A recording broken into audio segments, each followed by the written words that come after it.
And I just Zoom. Just don't stop the charging. The charge.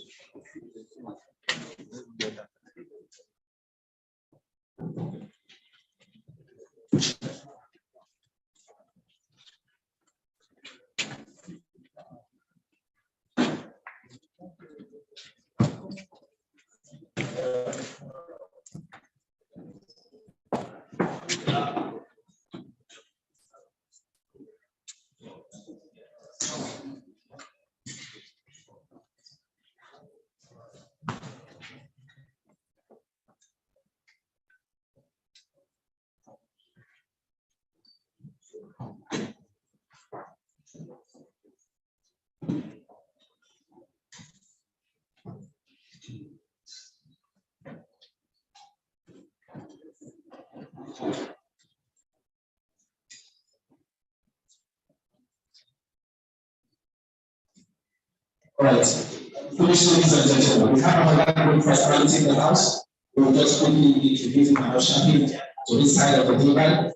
Distinguished ladies and gentlemen, we have His Excellency Barrister James Bala Larry, former governor of Adamawa State. Can we please put our hands together?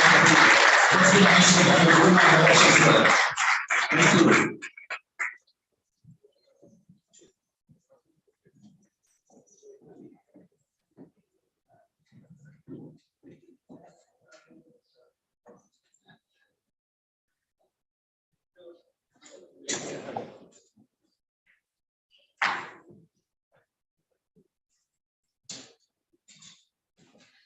Thank you. Thank you.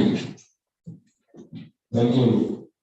If I have learned one thing from you today, your humility is contagious. Thank you very much, sir.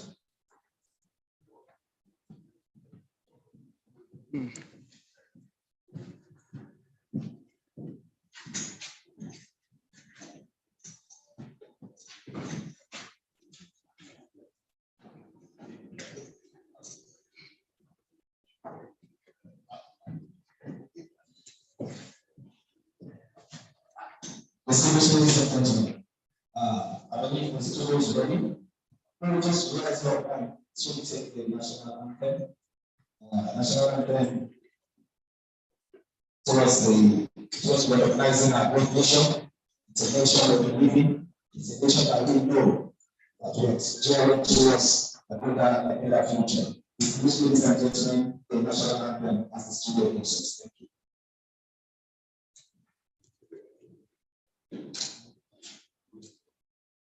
One, two.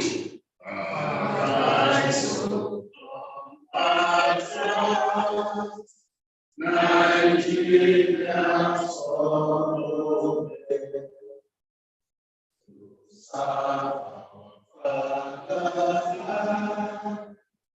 with love and strength and faith, the name of our innocence shall never be in vain.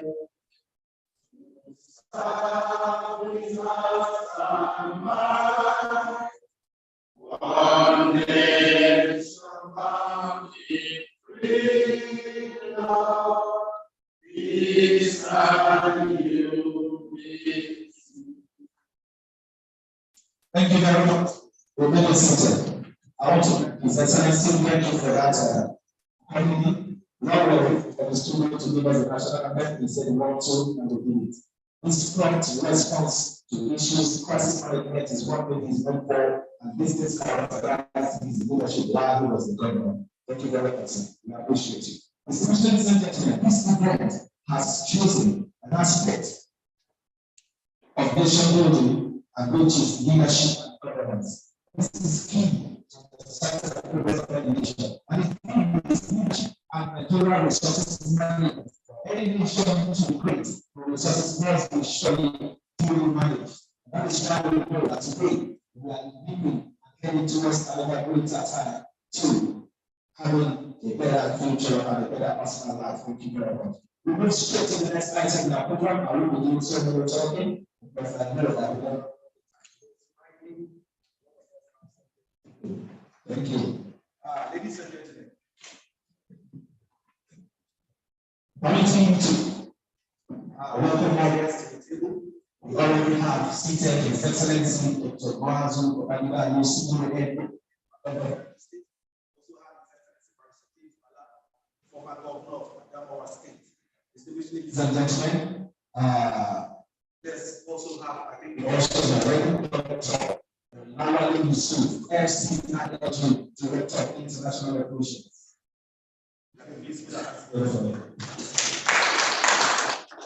We also have the has contributed to right from inception. We have Honorable Yinka Olatu Person, FCILG National Advisory Board. Thank you. We also have Honorable Prince Usman Akabu Hansa, the Executive Chairman IFAFO LG, represented by Ojo Omura Femi Gano. Okay, thank you very much. Please, can we put our hands together?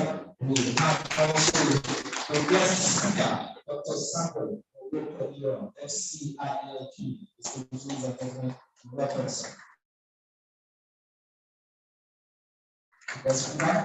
We have the Ambassador Dr. Jolani Kali Atokola, FCILQ founder, AEI Foundation. Thank you very much. Thank you very much. We also have Public Relations Officer, Innocent C.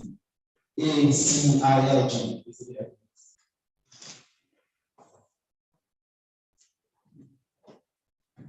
Okay, so ladies and gentlemen, at this point, officially the distinguished chairman of the day. I knew most of my thank you very much. Welcome. Thank you. Thank you. Thank you. To every dignitary that came to His Excellency, please can we put our hands together for every single person that came to His Excellency? Thank you so much. We are happy to recognize you. I want to tell you that your presence here today has made today. Thank you. We'll go straight. We go straight to item. Few remarks by the chairman, Engineer Ali Mustafa Abubakar. Thank you very much.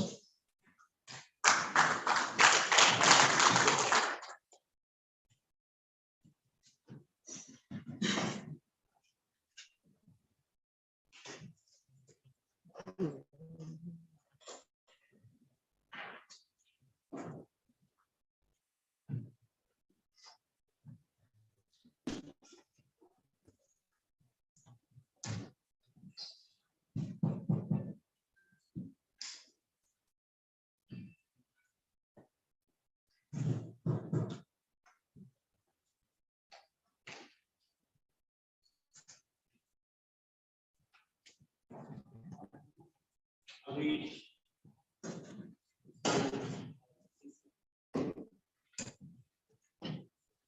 would like to start by spreading a sincere welcome to all participants, for those who are here in person, those that are connecting with us online. Your participation here today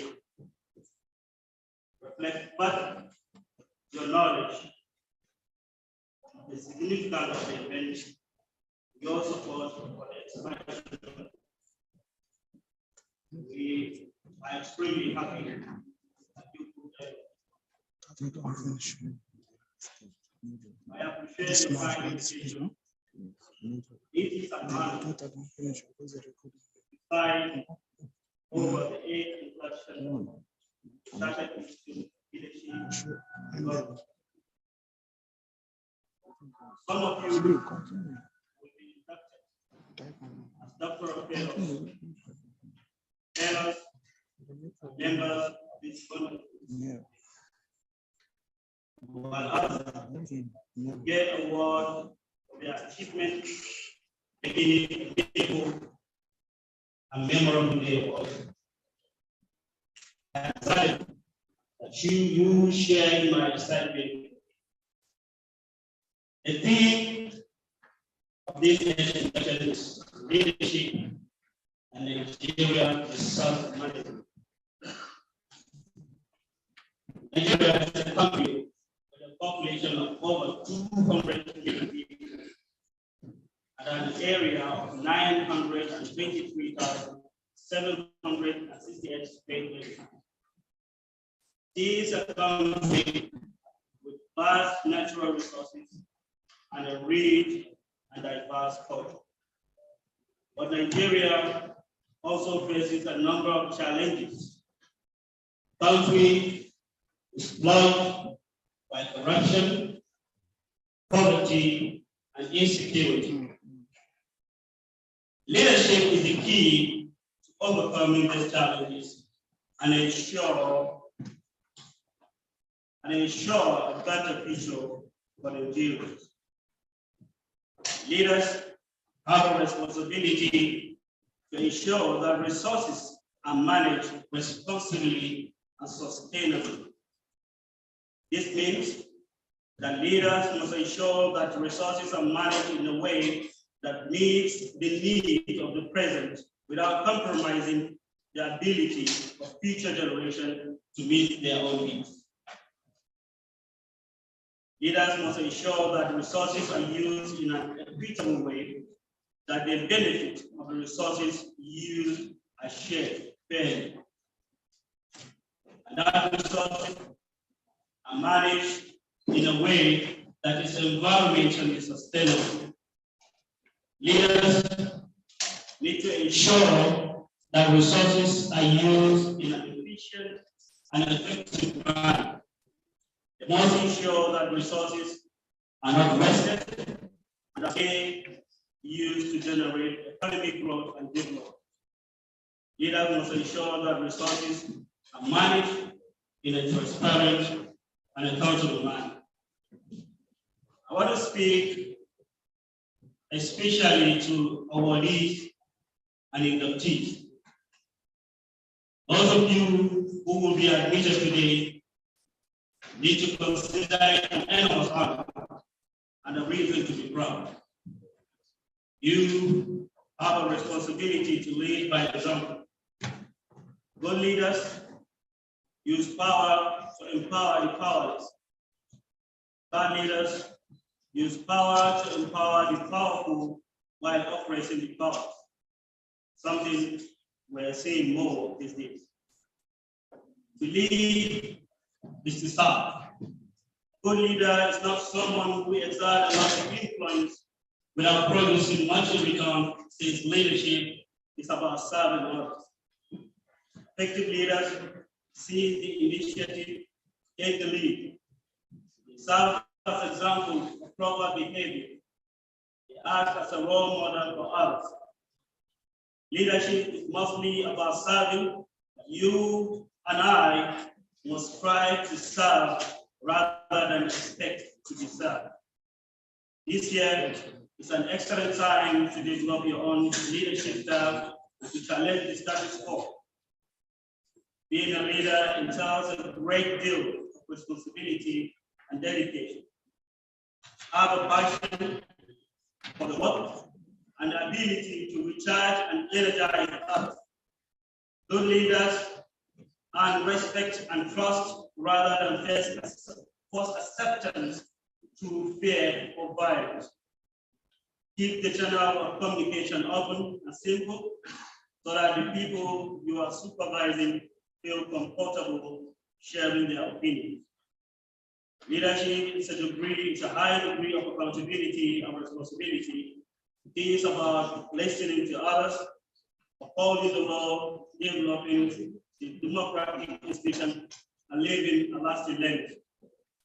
The moral courage to serve as an example for others, inspiring them to live upright lives that cherish and respect one another. And perhaps most importantly, all the principle of universal respect for human rights. You must strive to adhere to these ideas. Consider them the basis from which you will take this heritage into the outside world. And they will mold your personality in preparing you to lead our beloved nation in the future. Those of you who will receive award for your accomplishment have demonstrated your competence through your hard work, perseverance, sacrifice, and time management. You are deserving of our congratulations. Excellent. Distinguished members, I am honored to be in attendance to preside over the induction of Chartered Institute of Leadership and Governance. Wish you all the best. May God bless you and our beloved country. Thank you.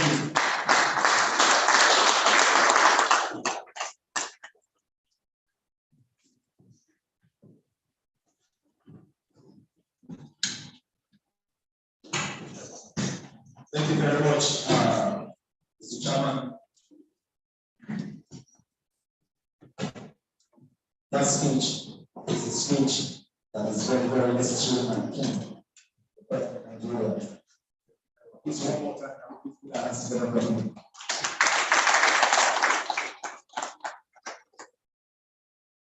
Very quickly, sorry, somebody was telling me, my name is Mike Master.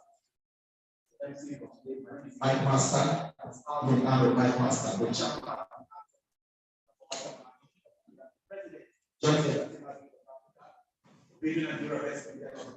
I was best friend of the year.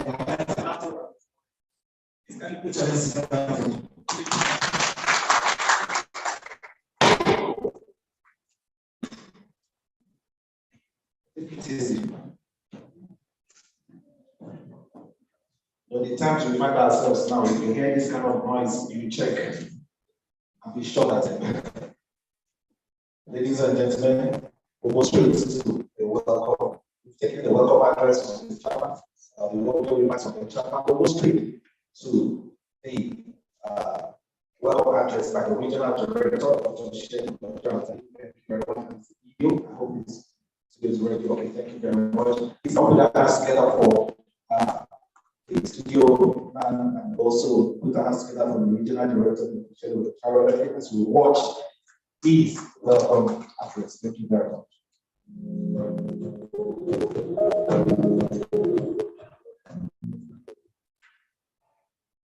President of Chartered Education Accounts, first of all, the Registrar, Dr. Supriya Sharma, the Director of International Operations, Dr. Olawale Yusuf, National Advisory Board member present here, Pastor Honorable Ozanika Ola, the Chairman of the Education, Engineer Aliu, the guest speaker of the day, Dr. Samuel Ogunyo, the Special Guest of Honor, His Excellency Muazu Olamide Aliu, the former Governor of Niger State, the member of ITU, Ambassador Dr. Dela David, the foreign honorable Excellency of Governor, innocent of the staff of Governor, here present, the fellow awardees, the full members, the inductees, the special commission awardees, the medias, the guest speaker, the guests here present. Today, we are celebrating the induction of the former leaders. I want to let you know that we need appropriate leaders. We need leaders and loyal leaders. Leaders are tired of extended leaders, apostles leaders, hereditary leaders, entitled leaders, positional leaders, but we need strategic leaders with sincere and political will to change the narrative, to change the story. I charge all inductees nowadays here present to move their learning capacity, to utilize the resources of Nigeria to the best of all not for amongst all the weight to yourself alone. Once again, I want to thank the chairman of the occasion, Engineer Aliu. I want to thank the specialist of honor, former governor of Niger State, Dr. Mwazu Babangida. I want to thank the chairman of the Kwazuku government, present here, Prince Usman Hamza. I want to thank the guest speaker. I want to thank Pastor Honorable Lincoln Olatiboso for your time, your dedication, your support. I want to thank all the media house representatives. I want to thank all the fellow members. I want to thank the well-wishers. I want to thank some of my staff, Innocent, Faith, Wale, I want to thank Shini. I want to thank you. Congratulations, God bless your teams. I celebrate all the fellow members, all the full members, all the guest speakers, celebrate all the well wishers, celebrate everyone. Today is a good day. Why not enjoy it? Thanks for this, Governor USA. We wish you all the best. Thank you. Thank you. Thank you very much. Ladies and gentlemen, that was from the regional director, Dr. Shnego Jamatali, making his welcome address. We'll go straight to goodwill messages and we'll quickly take a goodwill message and reach out to Square Sharp MCI energy. Quickly, have it on. Thank you.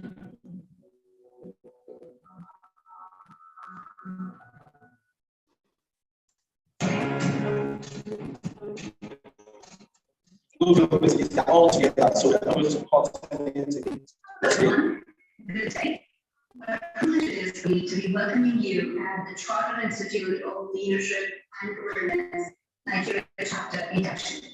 I'm really glad and honored that you decided to be a part of CING, and my heartiest congratulations to all the members who are being inducted today in the Nigeria Chapter. Together, we look forward to making this a fruitful association and engaging productively all our members, which lies at the heart of inclusive governance. My best wishes, and hope we get to meet soon.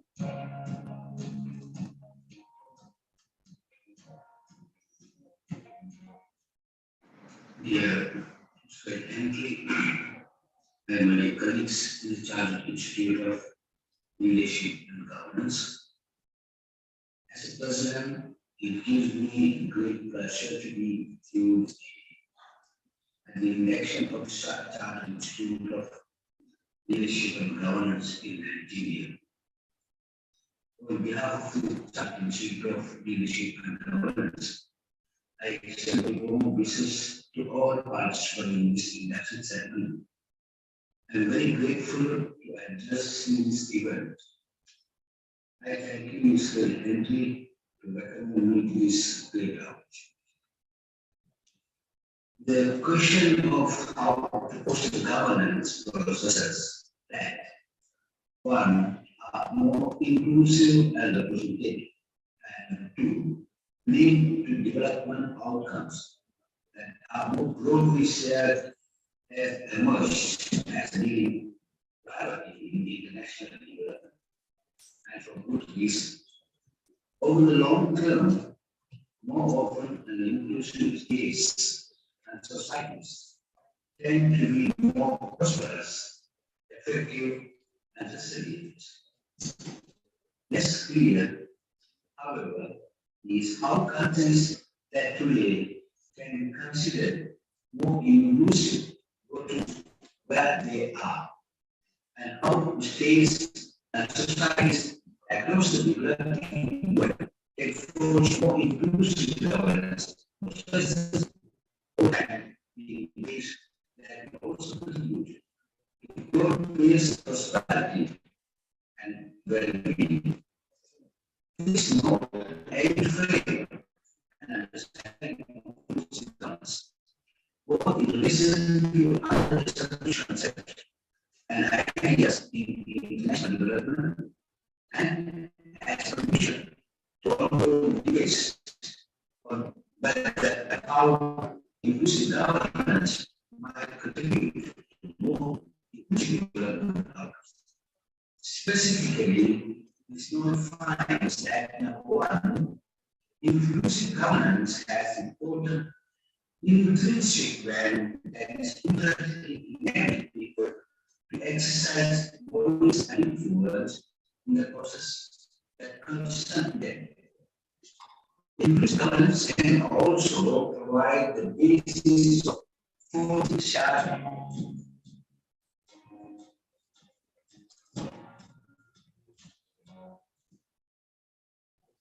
Good morning. This is Dr. Sayyid Ahmed, CEO, Research Company Limited, Pakistan. I am a proud fellow member of the Chartered Institute of Leadership and Governance. I am very pleased to see the progress of the Institute. I am always glad to see that we work very hard to bring people along. We connect people from different continents and bring knowledge and share knowledge among the members. From my side, from Pakistan, I would like to welcome all the members and participants of this region and nation ceremony, and would like to congratulate for organizing such a. I would also like to highlight one point that the world is passing from a severe economic crisis, and this time it's not only the one continent, but including America, Europe, Asia, and Africa. We all are facing serious financial issues, especially the petroleum prices and the commodity prices. And I request to all the members that we have to be very generous and supportive to the people who cannot afford. At this point in time, when the commodity prices are going high, petroleum prices are going high, we need to support those who cannot afford. And we have to step forward to work out a way in which we can help people that are in need. So please, while you are conducting a very important event, please keep this in mind that this is a very challenging time and we have to support. Beyond religion, beyond color, beyond any faith, we have to just work for the human mind. Once again, Professor, I would like to congratulate you and congratulate all the members coming and participating in this ceremony. Thank you very much, and bye from us.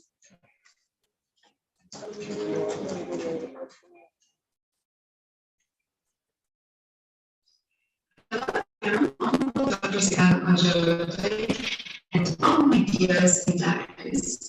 It is today, and I am a full member and National Director of Chartered Institute of Leadership and Governance. Almost stands by brain as always a terrible time for my country. The war. Each day, 100 men die. They are someone's brother, son, friend, husband. You can ask, how can we be so resistible? The Ukrainian citizens, young generation, showed their leadership skills and stood together with the government. One group of people makes contracts, another one goes to the troops. The people who take care about children were responsible for their parents. And all of them volunteers. So that's why that makes such cutting-edge topic as inclusive governance, with national and regional governments enable the input of citizens in the decision-making process. Each of you are incredible. You can make a difference in this important society. Today is the right time for your actions. Make your voice visible. Just do it and take your responsibility. Nigeria needs you. The world needs you. Today, together, we can build a better future. You are proud of you. I'm proud of you. You will go miles and miles. But always remember that your progress will always stay by the side. Many congratulations to you from the bottom of my heart. Thank you and Thank you very much. Please help me Ladies and gentlemen, the regional director, I think we have to also watch it. Yeah, the talk about it. In the UK, as we speak on official assignment. That's why we have to is always here and make sure that the event goes on. Everything is in order and we are moving strategically towards success. Distinguished ladies and gentlemen, at this point, we'll be going straight to another very key item in our program. We'd like to hear from him. Ladies and gentlemen, the special guest of honor is Excellency Dr. Mwazu Babangida Ali, CONOONFCILG. Ladies and gentlemen, please,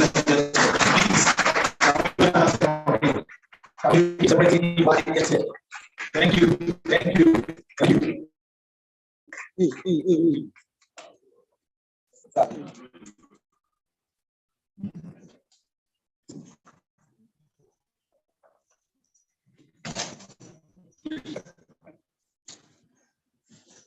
Mr. Chairman, distinguished ladies and gentlemen, let me start by thanking an intellectual giant, a beautiful lady, who nominated me for this award.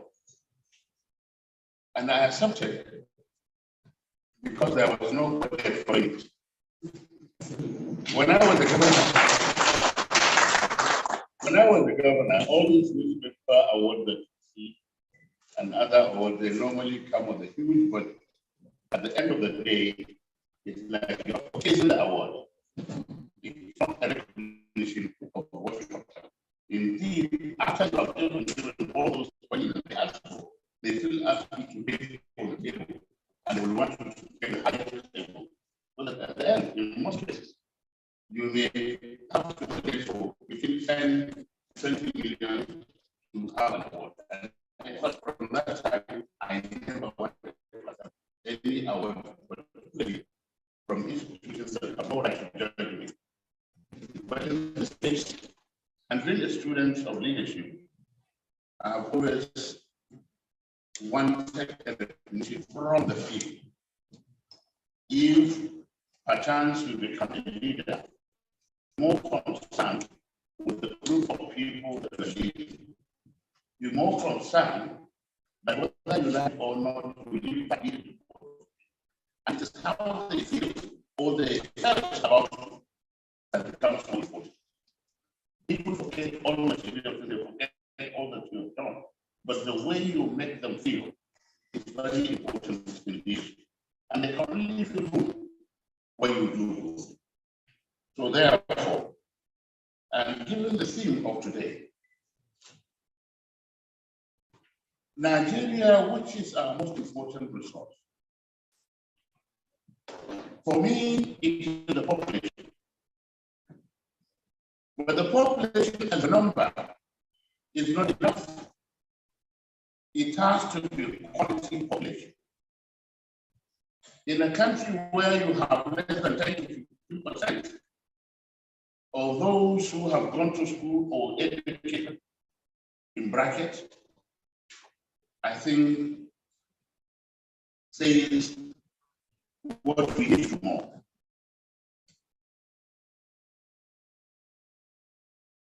The conveyor or custodian of culture and language are the women. Yet we don't pay attention or special attention to the education of the girl child.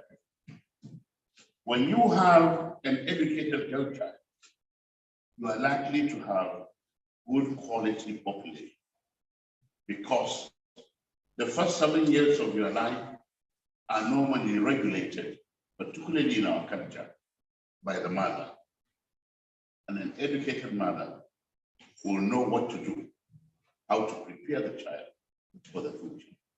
So we need to pay more attention to the education of the girl child. Okay, did I say something right? Somebody remind me.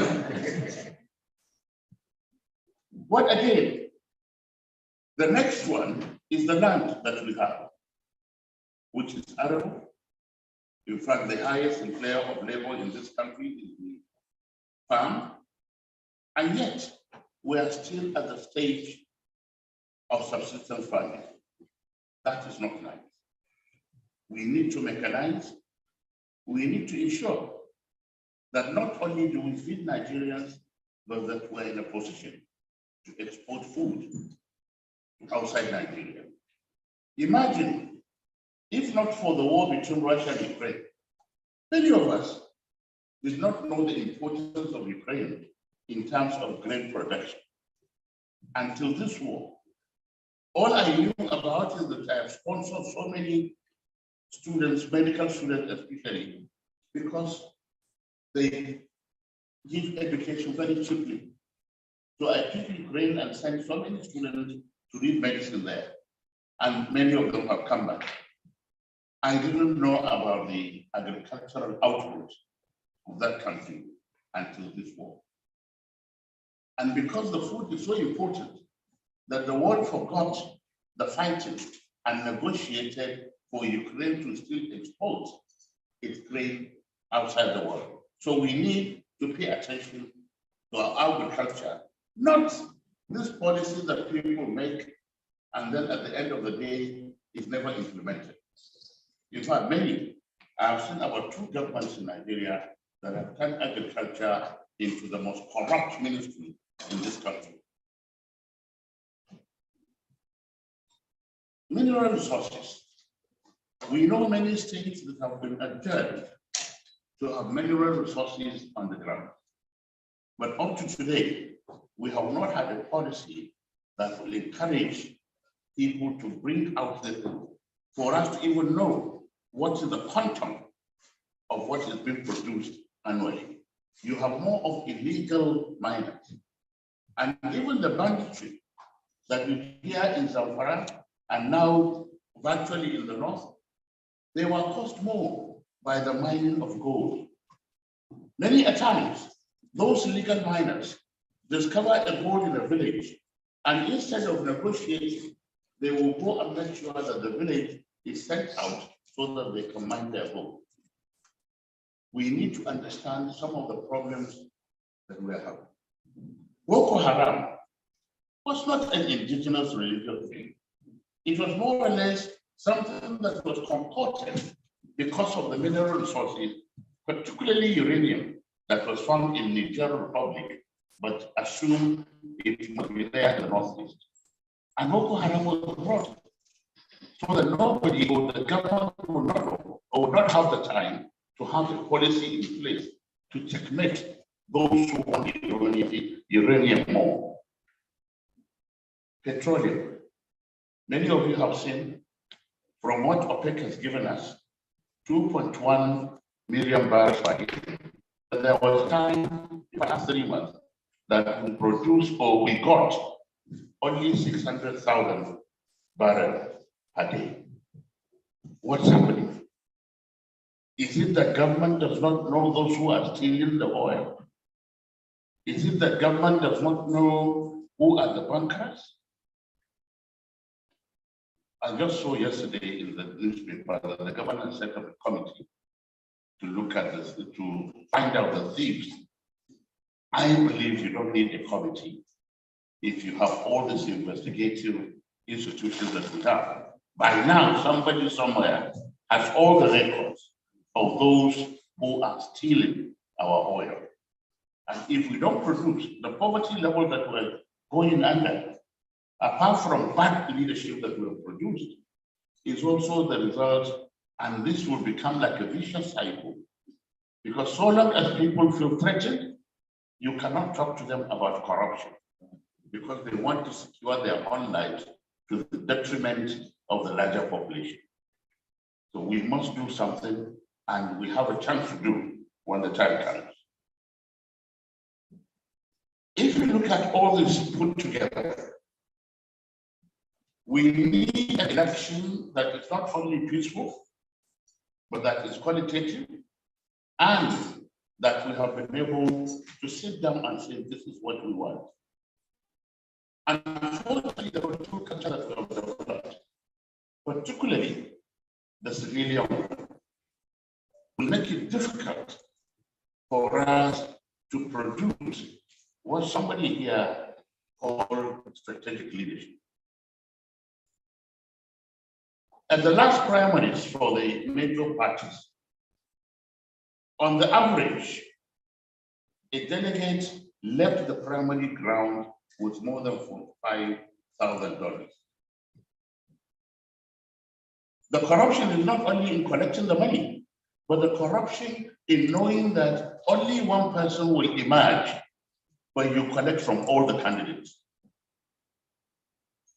That's why it came to $45,000, because a principal one may give 10, may give 15, others may give according to their strength. So actually what we're doing is purchasing. You cannot have a strategic leader with the ability to have the money to buy the primaries and to buy the elections. You cannot. We need to find a better way to be able to produce leaders that may be more reluctant to lead than those who are too eager to lead, not because they have anything special in their head, but because it gives them some sense of security or an ego trip. So please, this is something that the Institute should be able to study more. There are lots of writings on Nigerian elections, Nigerian political, and the result of what we're doing on the ground. But we need to and start from somewhere. Maybe not this year, not next year. At least we need the Institute to spread this. And I would want to ask, because I only given 5 minutes, but I can add 2 more minutes to make it 7 minutes in this chapter. Thank you. What do we do to augment, or rather, to help the situation? You may recall that during the military regimes, in 1967, there was this decree that was called, that was put to make Nigeria one instead of the region. And from that day, the federal government that used to depend on the federated unit now became the mother of all. Till today, the federal government budget is between 58 to 60%. 40% shared between state and local government. And those are the places where the people are, local governments and the states. So we believe it is time that we devote more powers and resources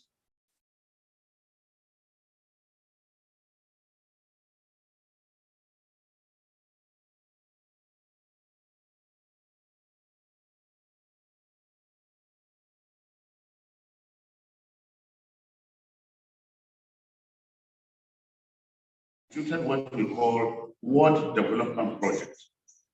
In the United States, we have 25 local governments and 274 wards.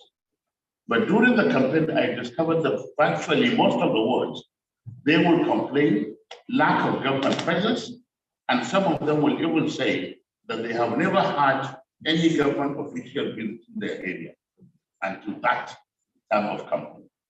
And I came back and I said, what will we do to impact on these people? At the state capital, we make noise that we are doing this, doing that. But at the local level, where people really needed the attention of government, nothing was being done. So we instituted and said, there must be, in every local government, in every ward, there must be some people who were probably talk to government. And even if they were known, they know at each ward, they know themselves. They know who are the thieves. They know who are going after other people's wives. So they should be able to know who are the honest ones. And we say pick 7, 2 or 3 of which must be women. Why women? Because in Nigeria today, at least the women are more honest than the men, with all due respect. The woman is wiser once stealing, even if you get the thief. Unlike the men who will take the chicken and egg, the woman will take the egg day by day. So when you come to count, you get one or the other. So we said there must be women, and I was given them money monthly to say, do what you want your community, and in your community you want, not what the government will tell you. You want to get a church, why not? You want to get a mosque, you want a gutter, you want this and that, go ahead and do it. And like I said, because I have, I had to manage 2 former heads of state with all virtually half of the general in Nigeria family in the state. I wasn't popular with that. In 2011, I saw a plan to remove it. But that was development that God believed in. Because nobody has said money. So the people are saying, no, we will not agree. This is the only man who remembers who has been doing this to us and for. And believe me, they had to keep off those who are planning to remove me because many former leaders or former, maybe, I don't know if I was born with that, but I'm not at the moment. They tend to want to lead by proxy. I have seen governors who have tried to install their own puppets, but lucky enough, with the nature of our society, many of them who attempted to do that, give them 3 months, 6 months, they will start fighting. Just look at any governor that tried to impose his own will. Before 6 months, they will have started fighting. So I said to somebody, even if you impose your son, may God help you that you have been nice to the mother. Otherwise, she will call her son and say, don't follow this, your father. He will spoil your government for you. And at the end of the day, he will listen more to the mother because of the Oedipus complex. The men relate more with their mothers than the women, and the women relate more with their fathers. So please, let's pay attention. How do we even devolve these powers? We need state police. How do we go about doing it? Because of the security situation, which is man-made, which is locally induced, we need to understand so that those who are developing the powers will not develop it in such a way that they will only benefit from what has been done, but let the society benefit more. Strengthening local government, all the health issues. Some of us can afford to travel out where you have headed. But there are many people with incurable diseases at the local level, and they have no opportunity of any other thing, only counting for the day that they will go on. We need to pay more attention to those things so that we have a quality population. And then with a quality population, a good leadership will emerge. With the emergence of good leadership, then there will be good governance in society. But you don't expect a rotten thing to give you a good thing. Only a manual can do that. Rotten, but can help for the growth, but not human. I thank you very much for this opportunity, and let me conclude by thanking Dr. Balda Ituno Natans for, I don't know if he discovered me and nominated me without telling me. And when I saw that I was nobody following the nomination, I said, I thank you very much for this one.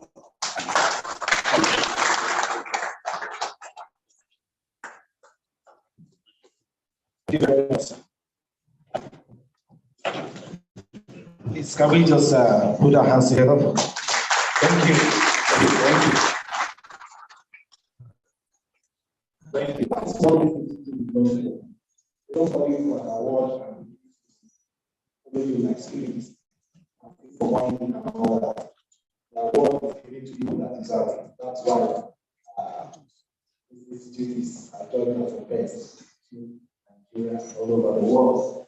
The one who was talking, sir, when you came in, I noticed something, sir. Immediately you came in, there's this spark. We said last between you and I. Motivation, everything. I started walking, I said, could this be my father? Sir?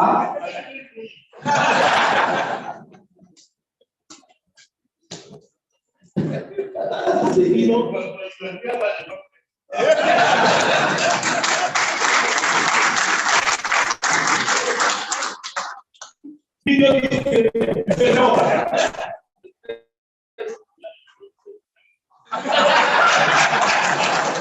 please, tomorrow, sir, if you see me in your house, no security should come.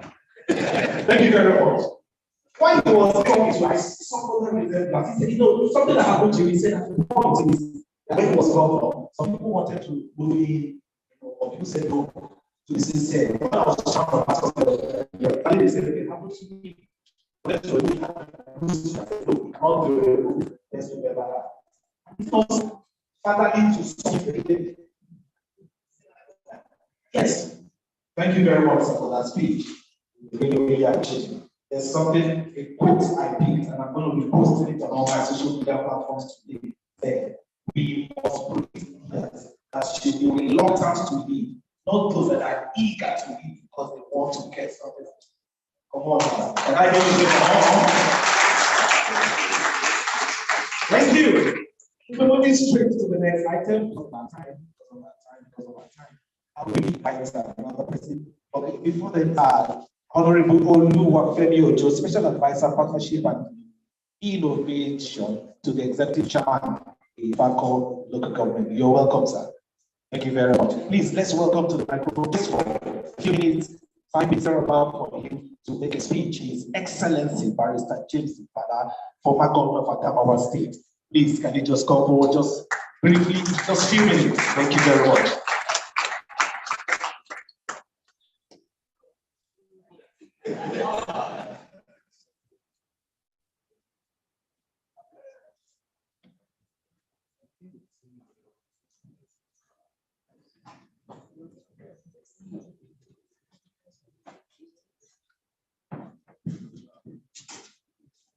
Thank you, Chairman, of this occasion.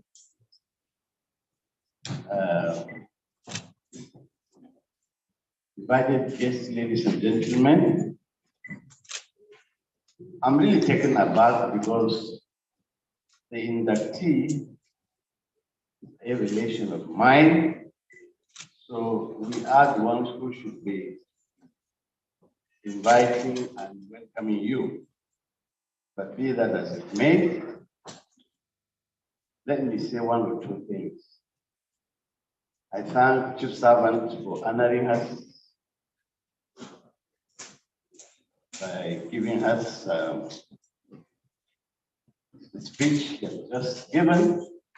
He's a good friend of mine, and you'll be surprised that he's probably the only former governor, one or two that I frequently visit. We interact very well because he's a man of the people, he cares for the people, and we've closed and remained together in spite of the fact that I've told him I'm no more in his party, the PDP, because they sent me out of the party, not himself, but other persons didn't like my face. We thank you all for honoring us with this visitation today by inducting a lady that I call an icon, an Amazon of our time, a rare breed, an intellectual par excellence. Regina, you know her background, is one that has carved her niche through hard work, a devoted public servant, and her type, the type that ground this country in terms of leadership and give us the roadmap, the bridge to the future. I sincerely hope sooner than later, this country will come to terms with the fact that we must move up the scale as a country. We must choose the very best of ours, irrespective of gender, creed, and religion. I hope that the defining moment will come next year when we will make choices of who our leaders should be. In doing so, Chusaban, I want to say it and affirm what you have said. During the primaries, I wanted to contest as it were for the Senate 3 or 4 days to that primary. I had to exit from the poll because the delegates, as you know, whom we thought would go and serve, told me point blank that they will not accept 1,000, 100,000 from me as delegates. But they told me in House of parlance, idan ta zo ta cancanta, you are the best. But wallahi, ba za mu karɓi dubu ɗari ba zan kashe da suke hakuri. Because there's somebody who has offered us $1 million each. I have no choice but to opt up. We must break from this if this country move forward. We can use today's inductee and induction of our dear sister as a product of excellence, because the scripture says, show me somebody who is diligent in his work and who will dine with kings. That's the story of Dimlo. We thank you all for honoring us. We thank the leadership group that have seen her worthy to be so confirmed with Sana. God bless Asokoro. God bless Nigeria. Dimlo, you move from glory to glory, from greater to greater heights. Amen.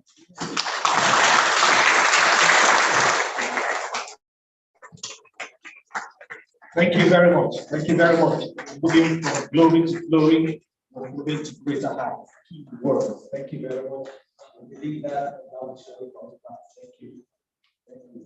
Now, without further ado, we are hitting something from, if you have a program on your phone, hitting something.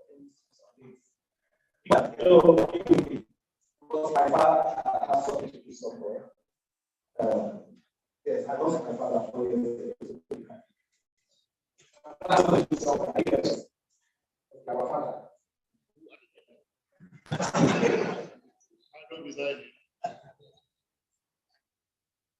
Thank you. As something to someone as a matter of fact, that is the order I'm guessing now. So we're going straight to where we ask something to do. Straight up, we'll take a video presentation on the launching of the 8th leadership magazine by the regional director. So if you want to meet, then we go straight to item number 12. Thank you very much.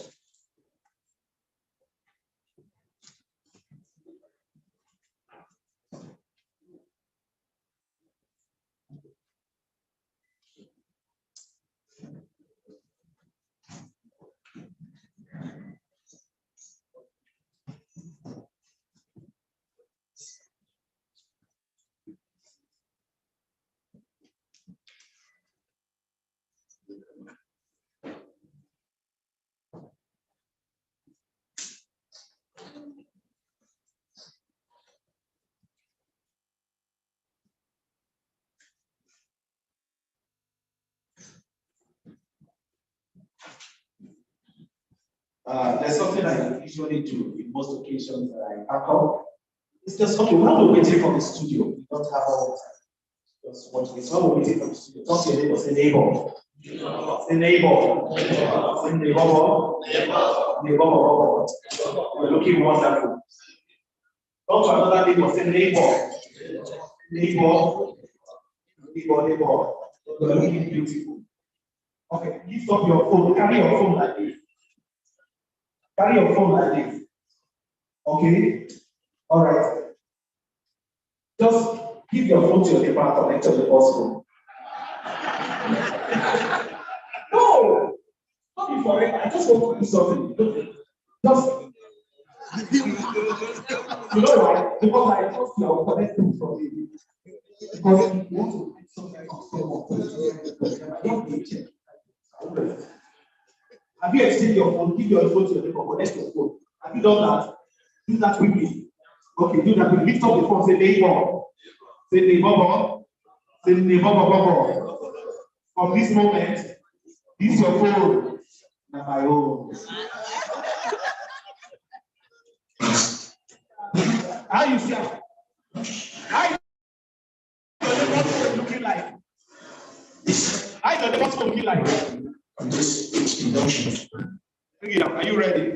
You're ready.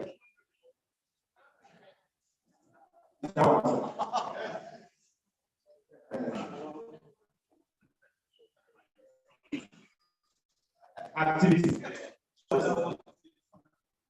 don't know about so activities. I go tomorrow.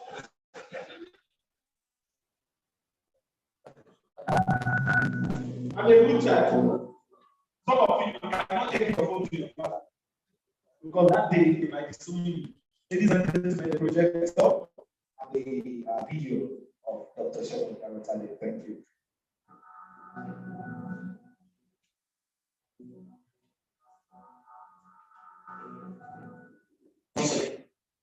Thank you for making yourself available. And this is Induction of Science and Organization. We're about to launch the 8th magazine of this magazine. I want to thank you first and foremost for all the people who have contributed to this write-up. It's time to discover what we need to support the Institute with this magazine. Many of you have attended a lot of our programs, and will be at the very successful. Today, we train more than 200 people on leadership and governance, ranging from Lagos State, River State, Ogboni people, a lot of youth as you can see on the screen, a lot of people who trained from different states in Nigeria, even across the world. We want to train more, want to empower more youth. So we need you today to support this magazine. We can launch it to $1 million, we can launch it with 5 million, with 2 million. We're using the proceeds for 3 purposes.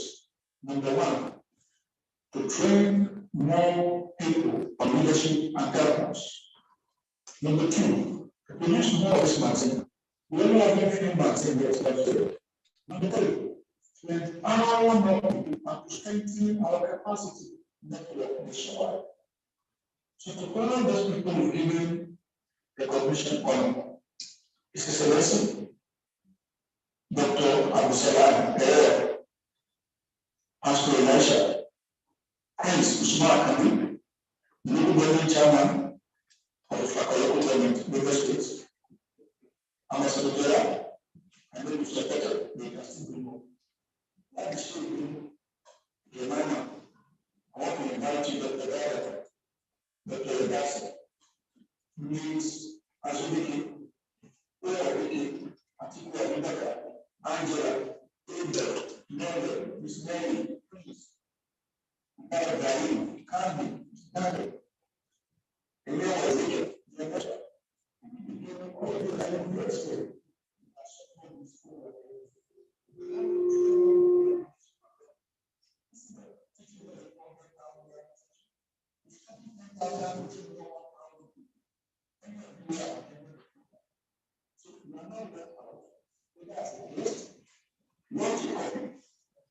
With 1 million, 3 million, 500, 50,000, 100,000, it can go a long way to support us in training more people in leadership across many states of Nigeria. To be about 6 states, we want to cover more states. And we want to see the answer, Lucas, Ibrahim, Diagnostic, Thank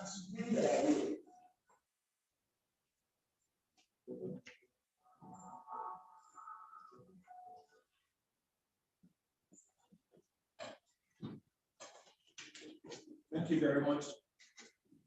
Thank you very much. We've watched the video. Please, it's a request. This money is for the launching. It's not meant to be embezzled by anybody. It's meant to be used to train people. I remember some months ago, this same event, I was the MC, and I spoke about the launching of the magazine.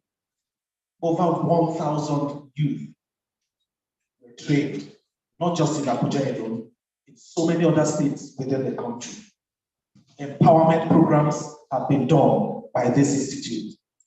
Trainings have been conducted by this institute that requires a whole lot of money. As a matter of fact, I want to appreciate the people at the forefront of this institute. They are really, really doing well.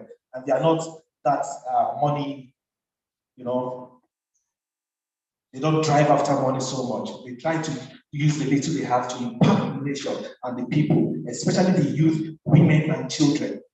Please, let us support this initiative. Let us support this process so that it will not crumble. It will never, never crumble. Say amen now. Amen. It will never, never crumble. Thank you. All right, distinguished ladies and gentlemen, at this point, I would like to we'll be calling the chief launcher, the co-launcher of the magazine. Please, we have a couple of.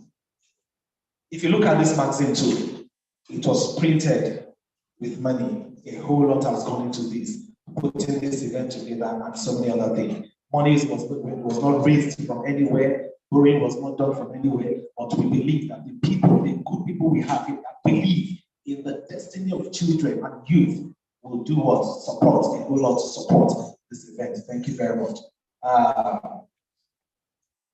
Distinguished ladies and gentlemen, the special guest of honor who also doubles as the chief launcher, we will, where's the man? We'll be going to him first. But permit me to invite the chairman of the occasion, please.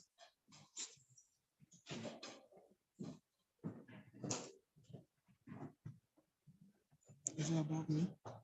Is it about me? I invite the chairman of the occasion to just say something as he brings forward the special guest of honor and the chief launcher of this occasion. Thank you very much.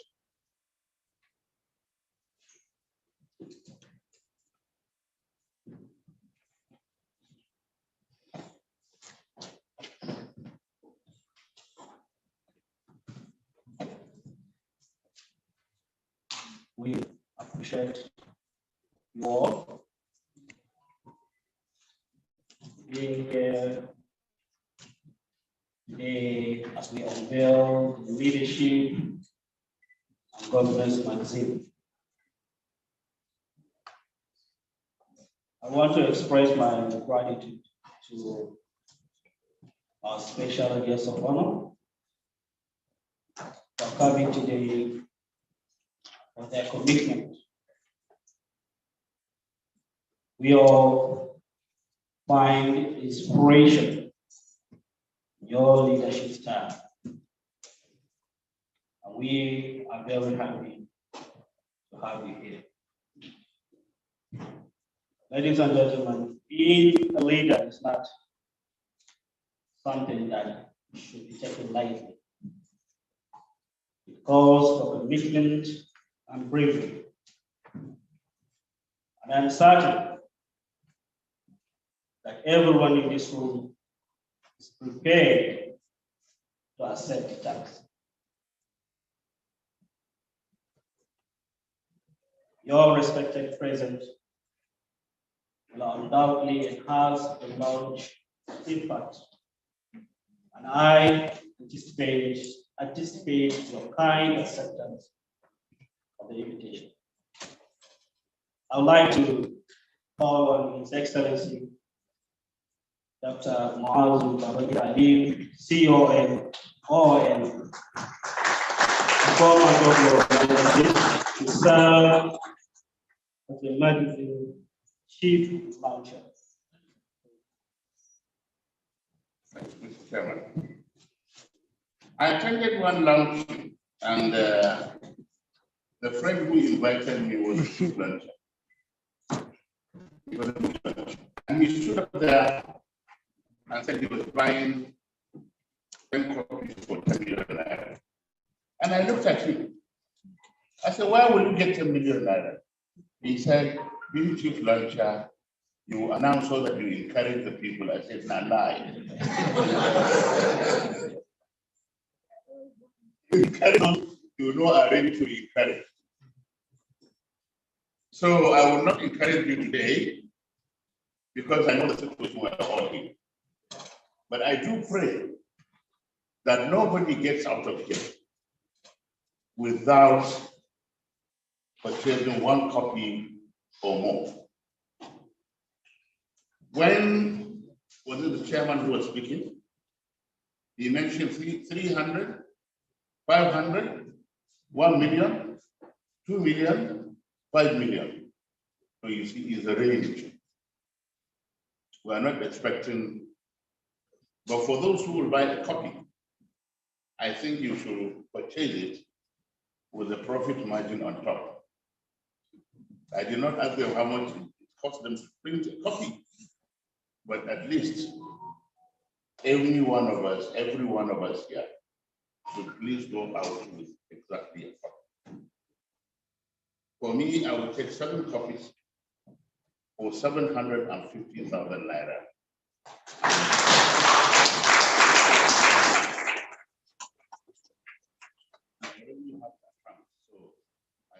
Innocent, you submit the account. Yes, sir. Thank you. If they don't get that, you will not be me.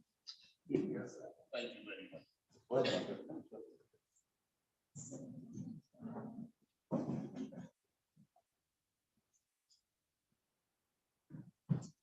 I hereby launch this magazine.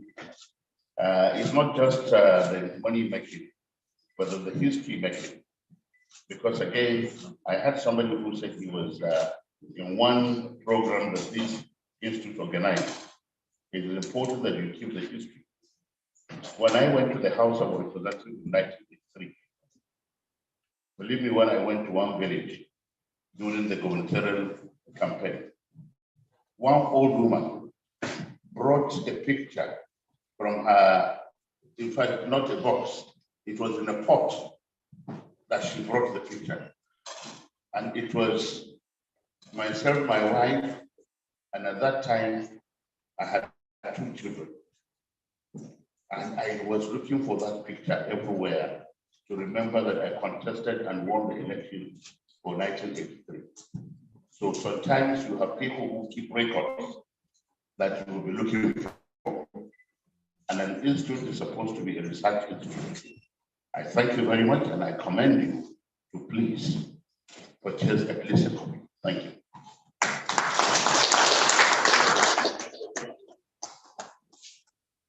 Thank you very much, Excellency.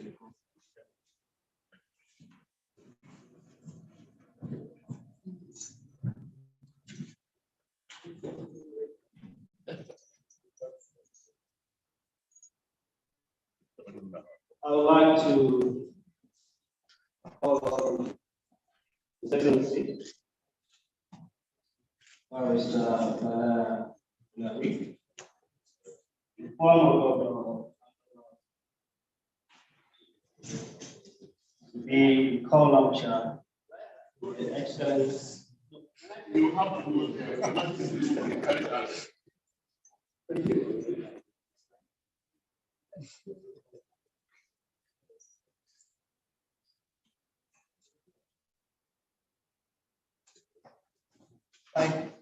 Thank you, ladies and gentlemen.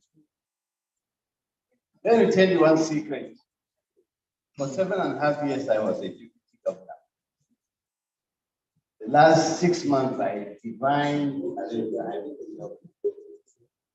one time, things were so far, deputy governors are truly spare parts in a presidential system. One time, things were so bad for me. that I didn't know who would bail me out.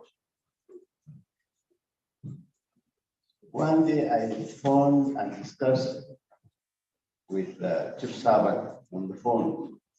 I said, Chief Servant, can you believe that I don't even have diesel in my house, official house? That is to tell you how bad things can be for a deputy. It was his magnanimity that saved me. He sent me money that I was able to fill my gas in my generator. The point about this story is to show you that, yes, you can be a deputy governor, but you're never a governor. And my being a governor for 7 months, 6 months, really, was nothing to write home about. I've gone through hell, but I'm still alive. I'm healthy. I will not bore you down. Money is my greatest enemy. Money is away from me. Because I have money. But I will purchase a coffee for 100,000 naira. Thank you.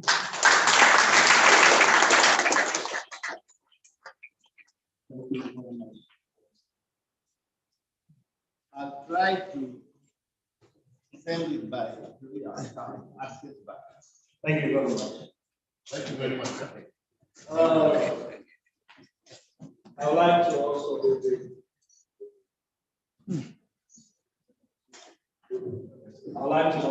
invite Honorable James Conrad, the executive chairman of the launching of the event. Thank you.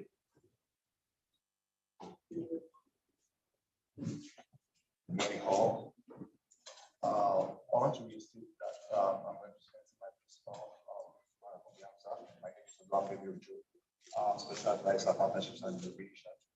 Of course, when Dr. Shepherd was talking the other time, he spoke about leadership and governance training for young people. And I know that I'm the youngest person is actually in this room, the youngest. I'm still in my 20s, I know I'm the youngest. So we'll be launching this with 3. I'll be picking 3 copies. We'll be launching this with 50,000 naira. We know that this is going to be a lasting impact for the young people across board, not just the 6 states they've gone to, across that state. Thank you.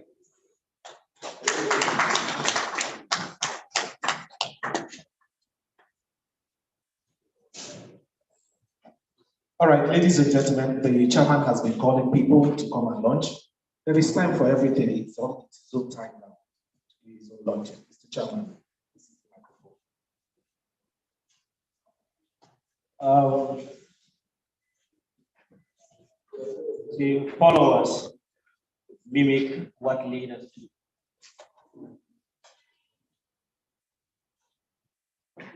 As a chairman, the age induction of charter leadership, charter institute of leadership and governance, I want to get a copy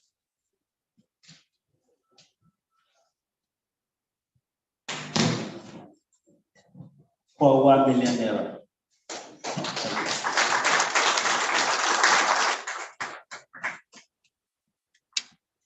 Mr. Chairman, thank you very much for the launching. You just did 1 million naira. His Excellencies, thank you very much too, and every other person. Please, can we have Ambassador Dr. Jolade Helen Adekola come forward, FCILG founder, JAIRAA Foundation. Please, where are you?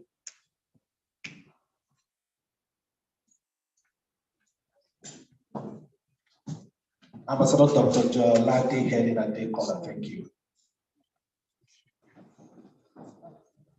Good morning, thank you, everybody. I sent my support online, but I'm picking a copy. 50,000 naira. Thank you.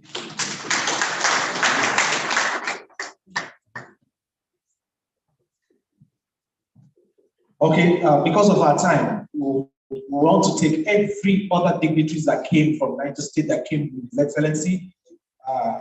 It's your time now. We will not ask you to be coming forward because of our time. His Excellency will also be leaving. He has an award to receive. So we'll just come and then with a copy of the magazine, the chairman and the usher, as we pass the microphone round. Please just tell us your name and then we'll give you a copy of the magazine. Thank you very much. No, any. Well, copy for 260,000, so that comes down to 1 million. Thank you very much, sir. Each person a copy. Copies are given to them 250,000, so 1 million. Thank you very much. I appreciate it. That's how leaders do. How leaders do. Thank you very much. Our time has still been saved.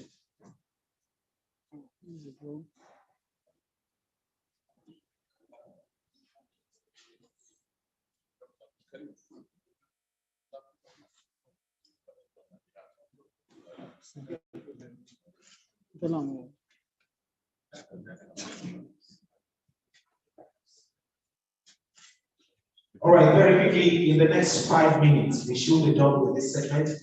Then we go straight to the award. Please, all the awardees, can we quickly have you? Mr. Elijah Saleh Akwai, where are you, please?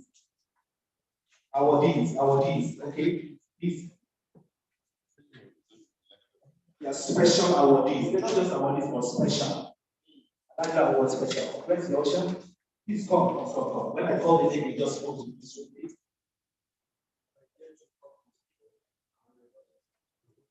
Thank you very much. Please let's put our hands together. So what is 100,000? We have a prince, Usman Akafi answer. Okay, you already know that. Thank you very much. Thank you very much, Prince. We have a Mr. Karim Lamido, Nigeria Limited. Ushers, where are the copies? Okay.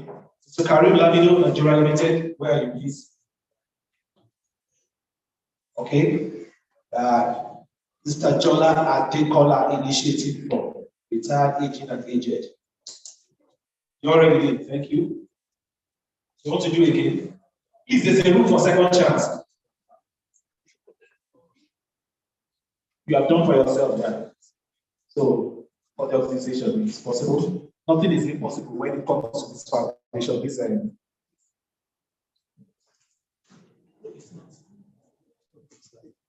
all right.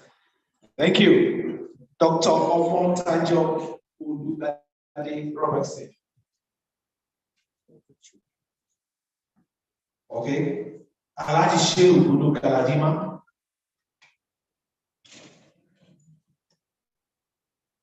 Jeremiah Asuni. Pastor Mrs. Betty Olutunde. Are you here, please? All right. Alhaji Shehu. Okay. Sadiq Adebowale. Sadiq Adebowale. Okay, thank you.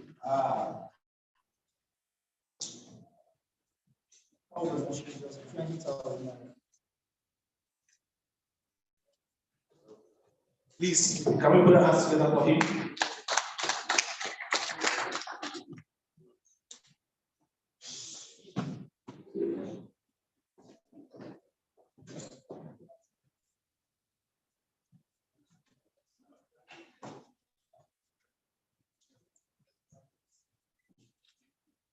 Chairman, I just wanted to say that I don't know who to blame, whether my PA or the editorial board, because in the little piece that I submitted, I discovered about 5 typographical errors. That somebody who may not know that there are typographical errors will assume that I wrote that. I earned my PhD in the classroom. It wasn't an honorary PhD. So please take note. I don't know whether to blame you. Did you read it? Did you read it now? Is that what you gave them? So read anything. Thank you. So just to draw your attention, there are 5 typographical errors in my submission in the magazine. That was not my output. either him or the editorial board. Thank you very much. I'm leaving Dr. Abdul Karim Buba to represent me in the subsequent event. Thank you very much.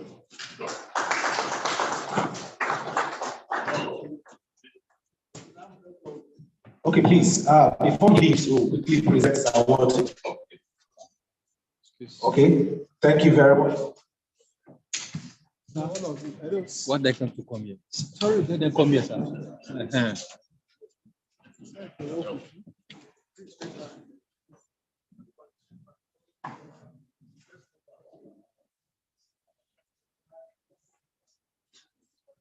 Your Excellency, on behalf of the Chartered Institute of Leadership and Governance, USA, Nigerian chapter, it's my pleasure to present this award, this prestigious award to you.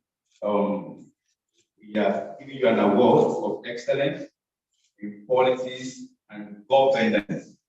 We are so proud of your achievements in and out of office, and we hope that this award will encourage you, sir, to continue to contribute your quota to the growth and development of our dear nation, Nigeria.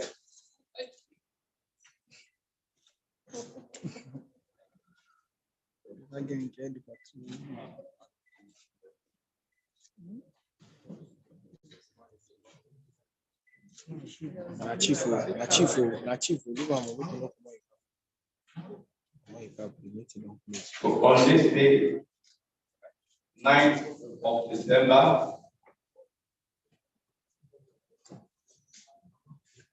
on this day, 9th of December 2022, we confer on His Excellency Dr. Muhazu Babangida Aliyu, CON, former Governor of Niger State, Award of Excellence in Policies and Governance for his contribution to Niger State development and Nigerian politics. Congratulations.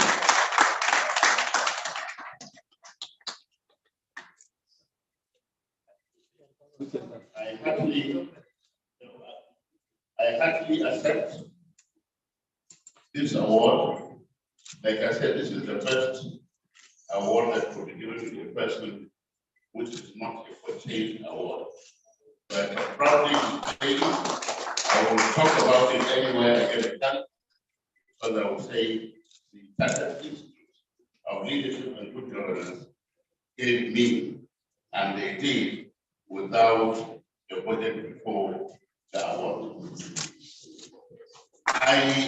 One thing that you have not told us, what about those who want to be members of the institute? What do they have to go through before they get to be members? Thank you very much, sir. We're actually going to talk about that before the event is over. All the guests, let's go back. You can come forward for a good photograph. His Excellency. But we are doing this now because His Excellency has another engagement by 12, and he has to take his leave after. Now we will continue to the other events lined up for today. Please, let's move back a little bit. Please.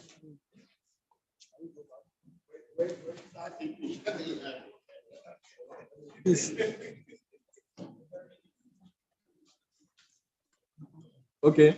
A very wonderful woman here this morning will be receiving an honorary doctorate award, Dr. Regina Zaya. I think she's the one directly standing by His Excellency. Congratulations. Yes, she's here. Congratulations. So, where is it? Let's quickly give her His Excellency's leaving. Can you bring it quickly? While they are slapping the His Excellency, let's bring her honorary doctorate award.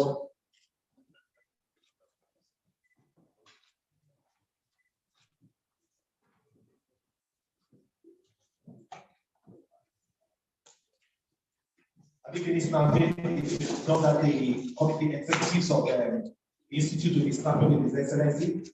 They are already standing by.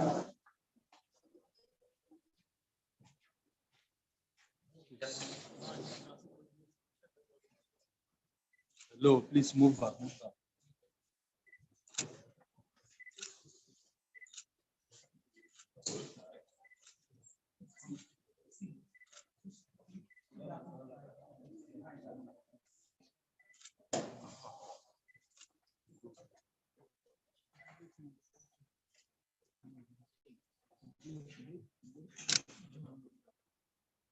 Let's move back. Let's move back now. I'm talking to you.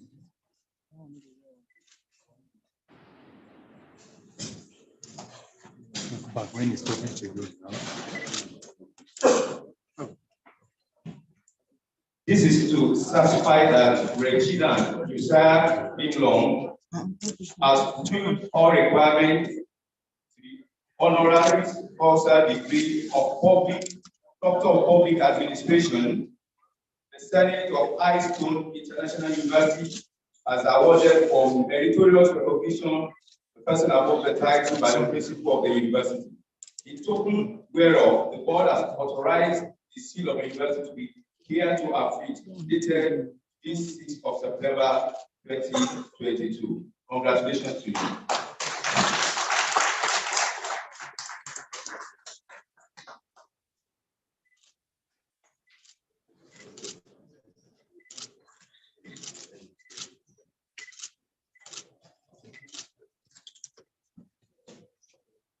Congratulations, man. Congratulations.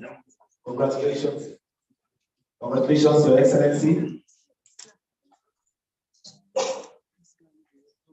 Yeah, but it's over for it.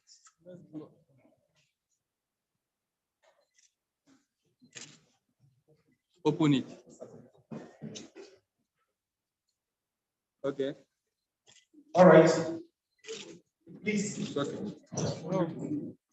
This will continue.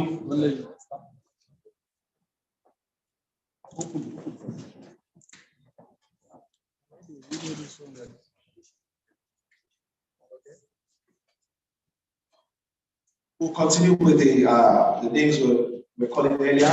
Where's the usher? Can we have the man's name?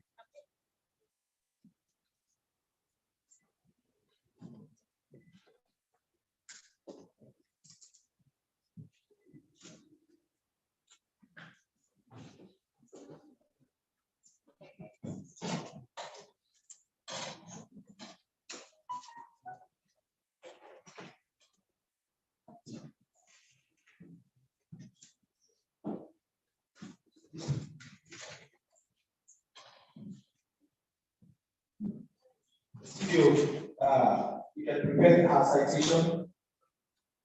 Please, we can still take the citation. Where the studio is, while they're getting that ready, I'll continue. I think I stopped in Sadiq Adebowale. Please, we are saying it's the launching of the magazine. Sadiq Adebowale. You already did. Yes, I remember very well. Thank you very much, sir. God bless you. Dr. Father Itunu Martins.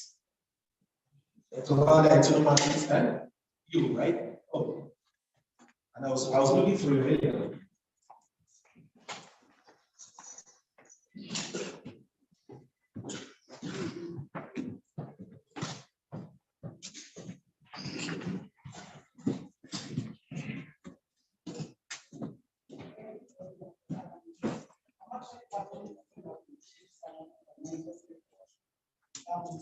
That notwithstanding, I will still do something because I'm a civil servant and the federal government is owing us 8 months salary. I will not disclose anything because if I do, my fellow companies will ask me where did you get the money from. So I already have the accounts. As a fellow of the institute, I'm going to drop something. Thank you. Thank you very much. Please, the account number is displayed on the projector. You will want to support this institute. Feel free. Transfer the money. You know? Some of us will be saying CBN, whatever, 20,000 per day. Don't worry, just send the money to go. I can assure you it will go. We have Andy Forrest saying David. Sally Forrest saying David. David. Are you here, please? Engineer Ali Usman Abubakar. Engineer Ali Usman. Okay, that's for the awardees. Inductees, ma'am. Let's head with the Engineer Ali Usman Abubakar is also. You can please. Right, Dr. Olusegun Samuel. Dr. Olusegun Samuel, please. Are you here? Dr. Olusegun Samuel. Mr. Moses. Moses. Amos, the one. All right. You can see some Moses straight in you. Thank you. With the launch of people, the shout out. I won't tell you how much. Thank you very much. He's launching with 50,000 naira. Please, can you please celebrate it? Let's put our hands together for it. That Dr. Yahaya Isashiru. Dr. Yahaya Isashiru. All right, thank you.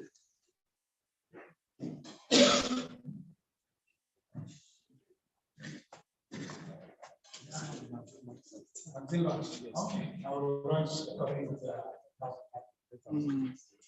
Please, let's put our hands together for him. 10,000 naira. God bless you, sir. That was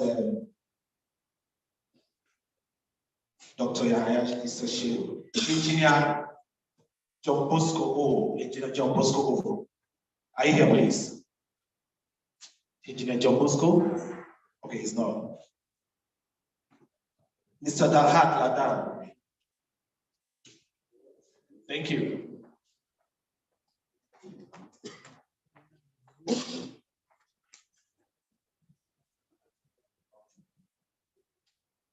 Give up a copy of 10,000 naira. Thank you very much. Dr. Julius Olugbega. Julius Olugbega. Please. Okay.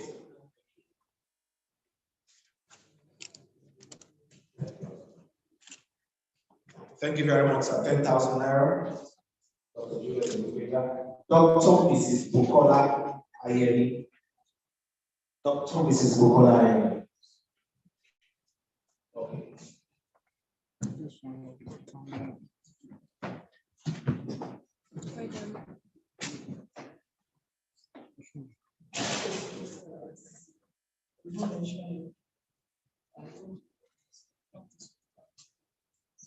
She said she's a civil servant, she will not mention any amount, but definitely it is construction. But if you're a civil servant and you want to mention the amount, just mention it. If they have to tell them that it's also. Thank you very much. We have Mr. Daniel Kalu. Look at Daniel Kalu. Daniel Kalu. Are you here, please? Mr. Daniel Kalu. Sorry, we'll soon be wrapping up this segment. With Joyce Rhoda King. Dr. Matthew Onoja. Oh, Dr. Matthew Onoja.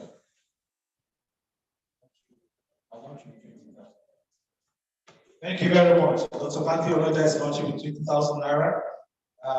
We also have the engineer Mark Paul. Engineer Mark Paul. Okay, thank you.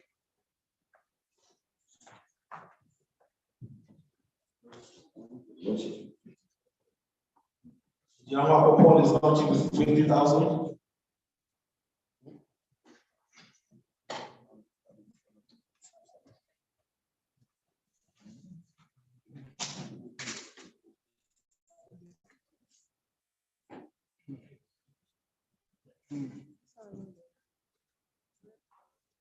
Ladies and gentlemen, Engineer Mwako Paul is launching with 20,000 naira. We want to really, really appreciate each and every one of you for the launching you're doing. We just have a few minutes to call. Please, like I said, the last time I entered this event, I said something and it happened. I said, even after pledging, if you are led to still do more, please feel free and add. If you've not pledged, this is an opportunity for you to step it up. You know? Don't let the organizers here. Step up. Thank you very much. Please, let's step up our pledges. It's very important. Dr. Gala. So, you can see a whole lot has been put into this. Let's step it up. Whoever we're pledging for this to be able to do what they are known for, to help the women, children in rural areas. In fact, if you see the kind of things they are doing to elevate a whole lot of people that are down, you would really marvel. They are doing a whole lot of jobs here and there, not just in Abuja, in different states. I think I remember there was somewhere in Ondo State some time ago and so many other states. Please, if you have pledged before, you can still do more. It's very possible for you to do more. By the time you do more and you see what they have done with the money because you really know that they didn't waste it. Thank you very much. Let's have Mr. Patrick. Mr. Patrick, JB. Mr. Patrick, okay. What's the story? The story is that we're doing a magazine launch. And the story is we are launching in dollars. And the story is that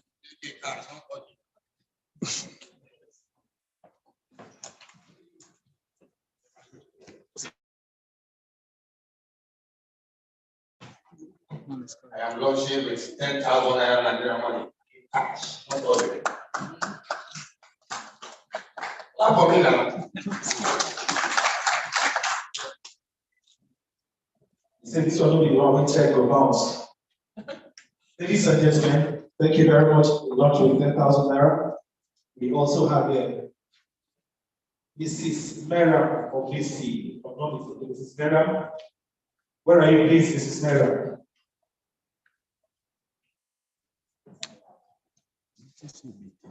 Mrs. Mera says she'll be launching with 10,000 naira. 10,000 naira. Okay, sir. Mr. Babalola Olayinka Timothy, where are you, please? Mr. Babalola, you don't need to 20,000 naira. Thank you very much. Launching with 20,000 naira. Thank you. Please, distinguished ladies and gentlemen, we'll be right back. Let's just pick up another item in our program. We'll be right back. God bless you. Please, while we pick some other items, still think if you really need to support more and more volunteers.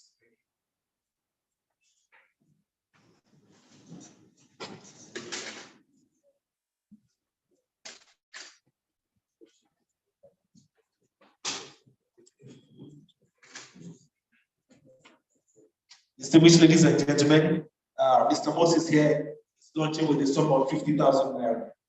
Thank you very much. Thank you. Ladies and gentlemen, what we're doing another thing, please let us think more and support more. Very necessary. God bless you.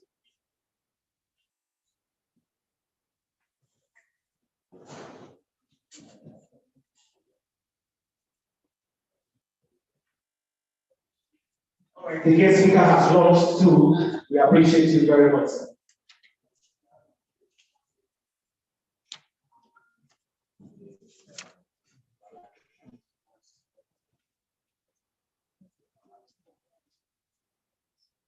Please, Mr. Demola Ademi, please, where are you, Mr. Demola Ademi? Okay. No, don't worry. Let me go so that before I reach there, it's time to change the amount you want to get to higher. It's launching for 10,000 naira. Please, if you are in the house and I've not called you, and you want to support, please, can you? I'm passing something to join me back.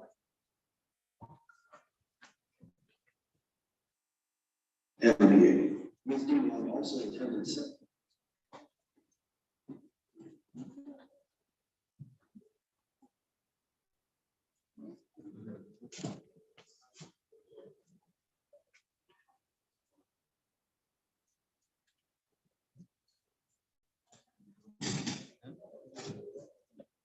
Distinguished ladies and gentlemen, Pastor Pius Yakubu.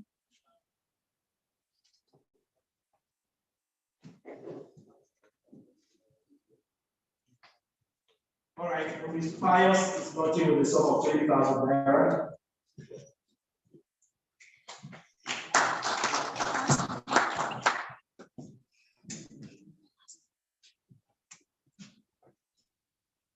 Please, if I didn't call you and you want to support, just raise your hand and I'll call for you.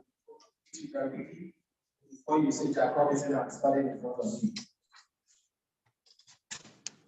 Okay, thank you, thank you. I don't know why the writer are asking me to but I'm not, I will disobey them. Let's do this one. This one is very important to the ministry. My name is Bello. I'm standing in for us, who is on our website.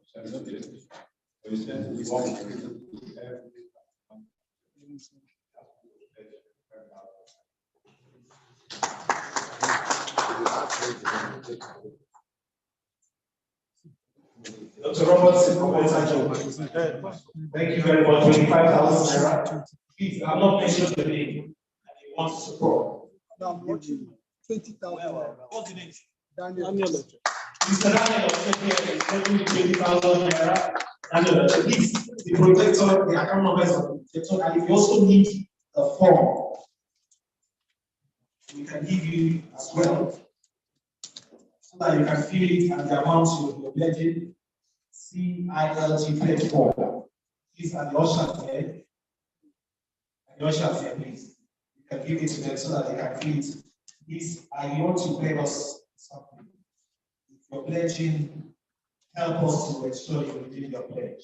So that we will be calling you and following you up, and then, please help us, help the institute to redeem your pledge. Thank you very much. Please, going, I just have 1 minute more. 1 minute more. I'm not calling you anyone to support this institute.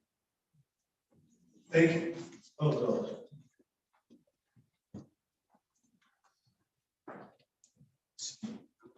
I have 55 seconds more.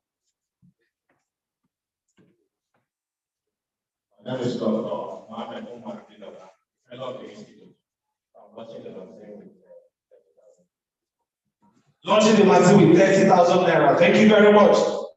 Put our hands together for me. Let's put our hands together.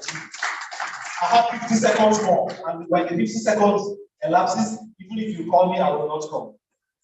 I will tell you I don't want the money. Please, 50 seconds more. I'm not calling you, you want to support. All inductees, awardees. Yes, here, you want to support. 30 seconds more. You want to support?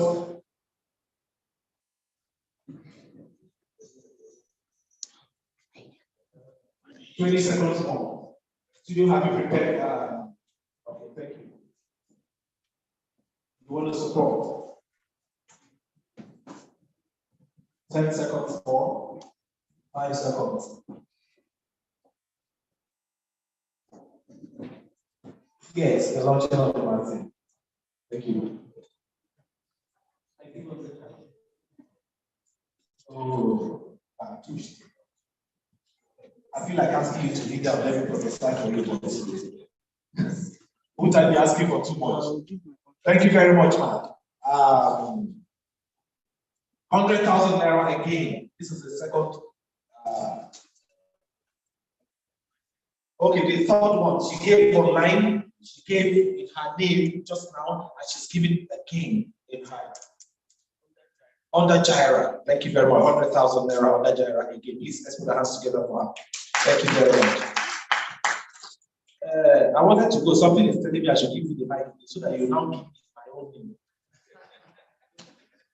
All right. Any other person, please, that wants to do the way she did? She's given before and she gave again. You want the microphone? You want the microphone? All right. Thank you very much, ladies and gentlemen. Please, can you put your hands together? We really, really appreciate you. The institute appreciates you. Thank you.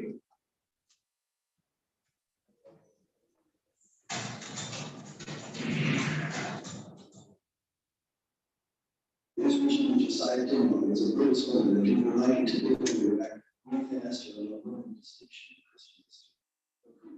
This goes which reveals alliances and assignments that not only embrace integrity and gender balance. Regina had attended several institutions, including the postgraduate Chief Master of the State University, Cambridge Masters in Finance, MBA.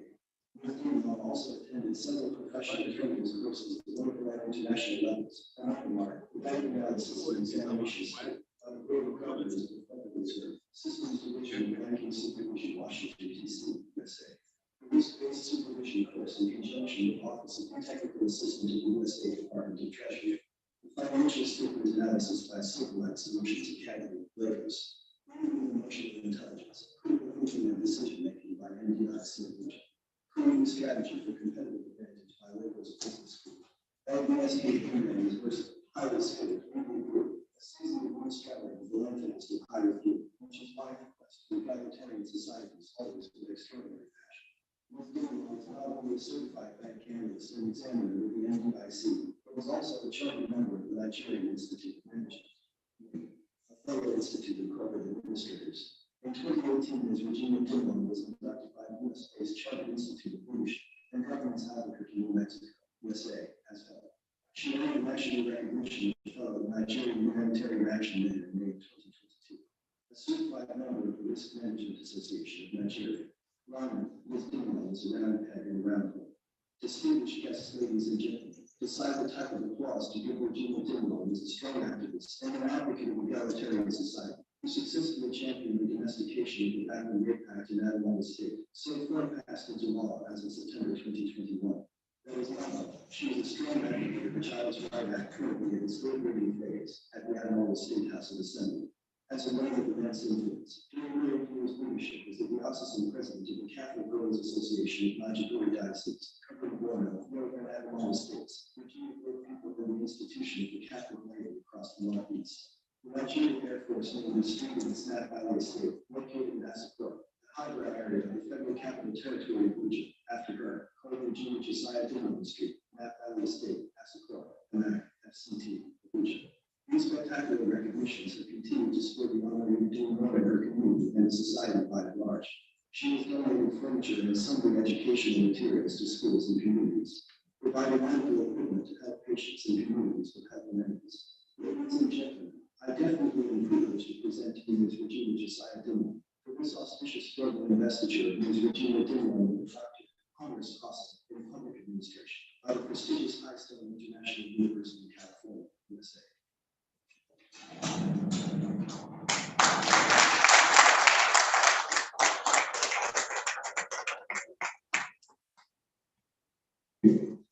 That was a great one. I like women that are all out to achieve success. Congratulations, man. Congratulations, man. As I'm seeing you, so you look like a woman that likes to support your husband, support people, and so on. Including me. You like to support me. Think I come. You adopt me.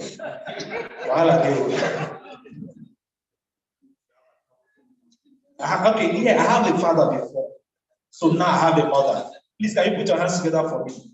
Now you get this bed. It's complete. I have a sister herself. See her there. She told me by herself. No matter. Those days, they know each other. Now through phone. Distinguished ladies and gentlemen, she's a woman.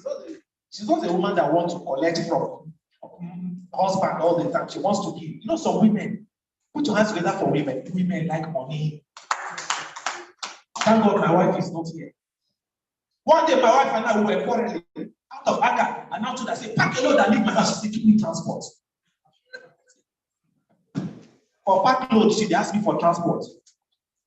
Distinguished ladies and gentlemen, we're moving next to the next item in our program, paper presentation by the guest speaker, Dr. Samuel Owokoniro, if I'm not mistaken, FCILG. Distinguished ladies and gentlemen, Dr. Samuel, you're welcome, sir.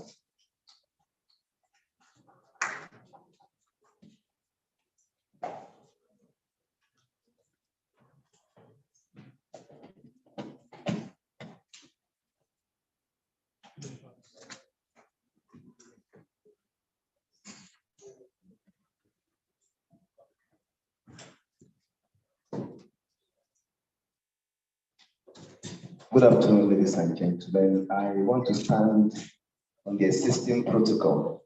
I've been asked to do this paper presentation within 20 minutes, and I have to run as fast as possible. I want to appreciate the organizers of this event for this opportunity and privilege. We're talking about a topic that is very important to us as a country, as we are currently in the build-up to 2023 election.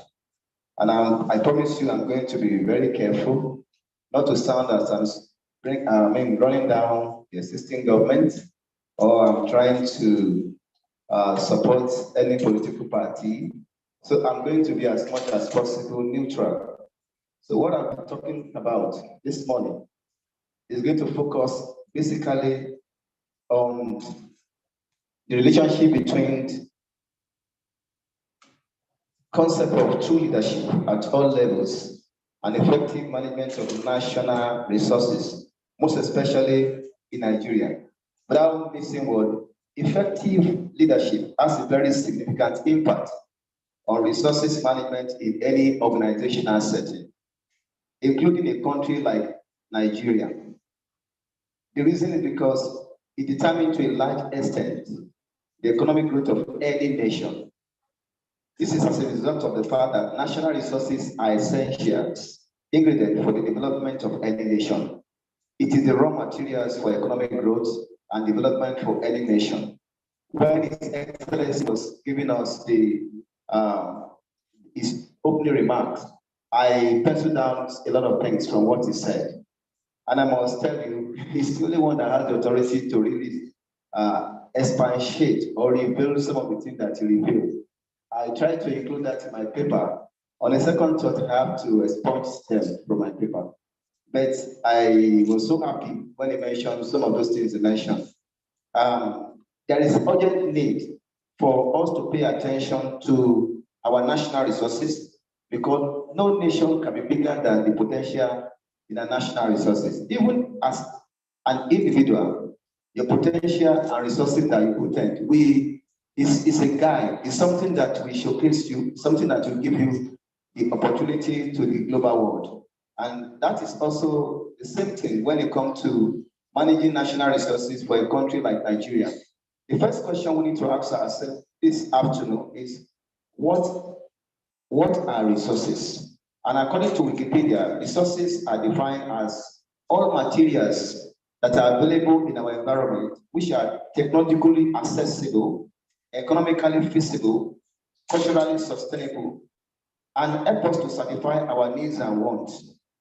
Also, they can be used to produce goods and services.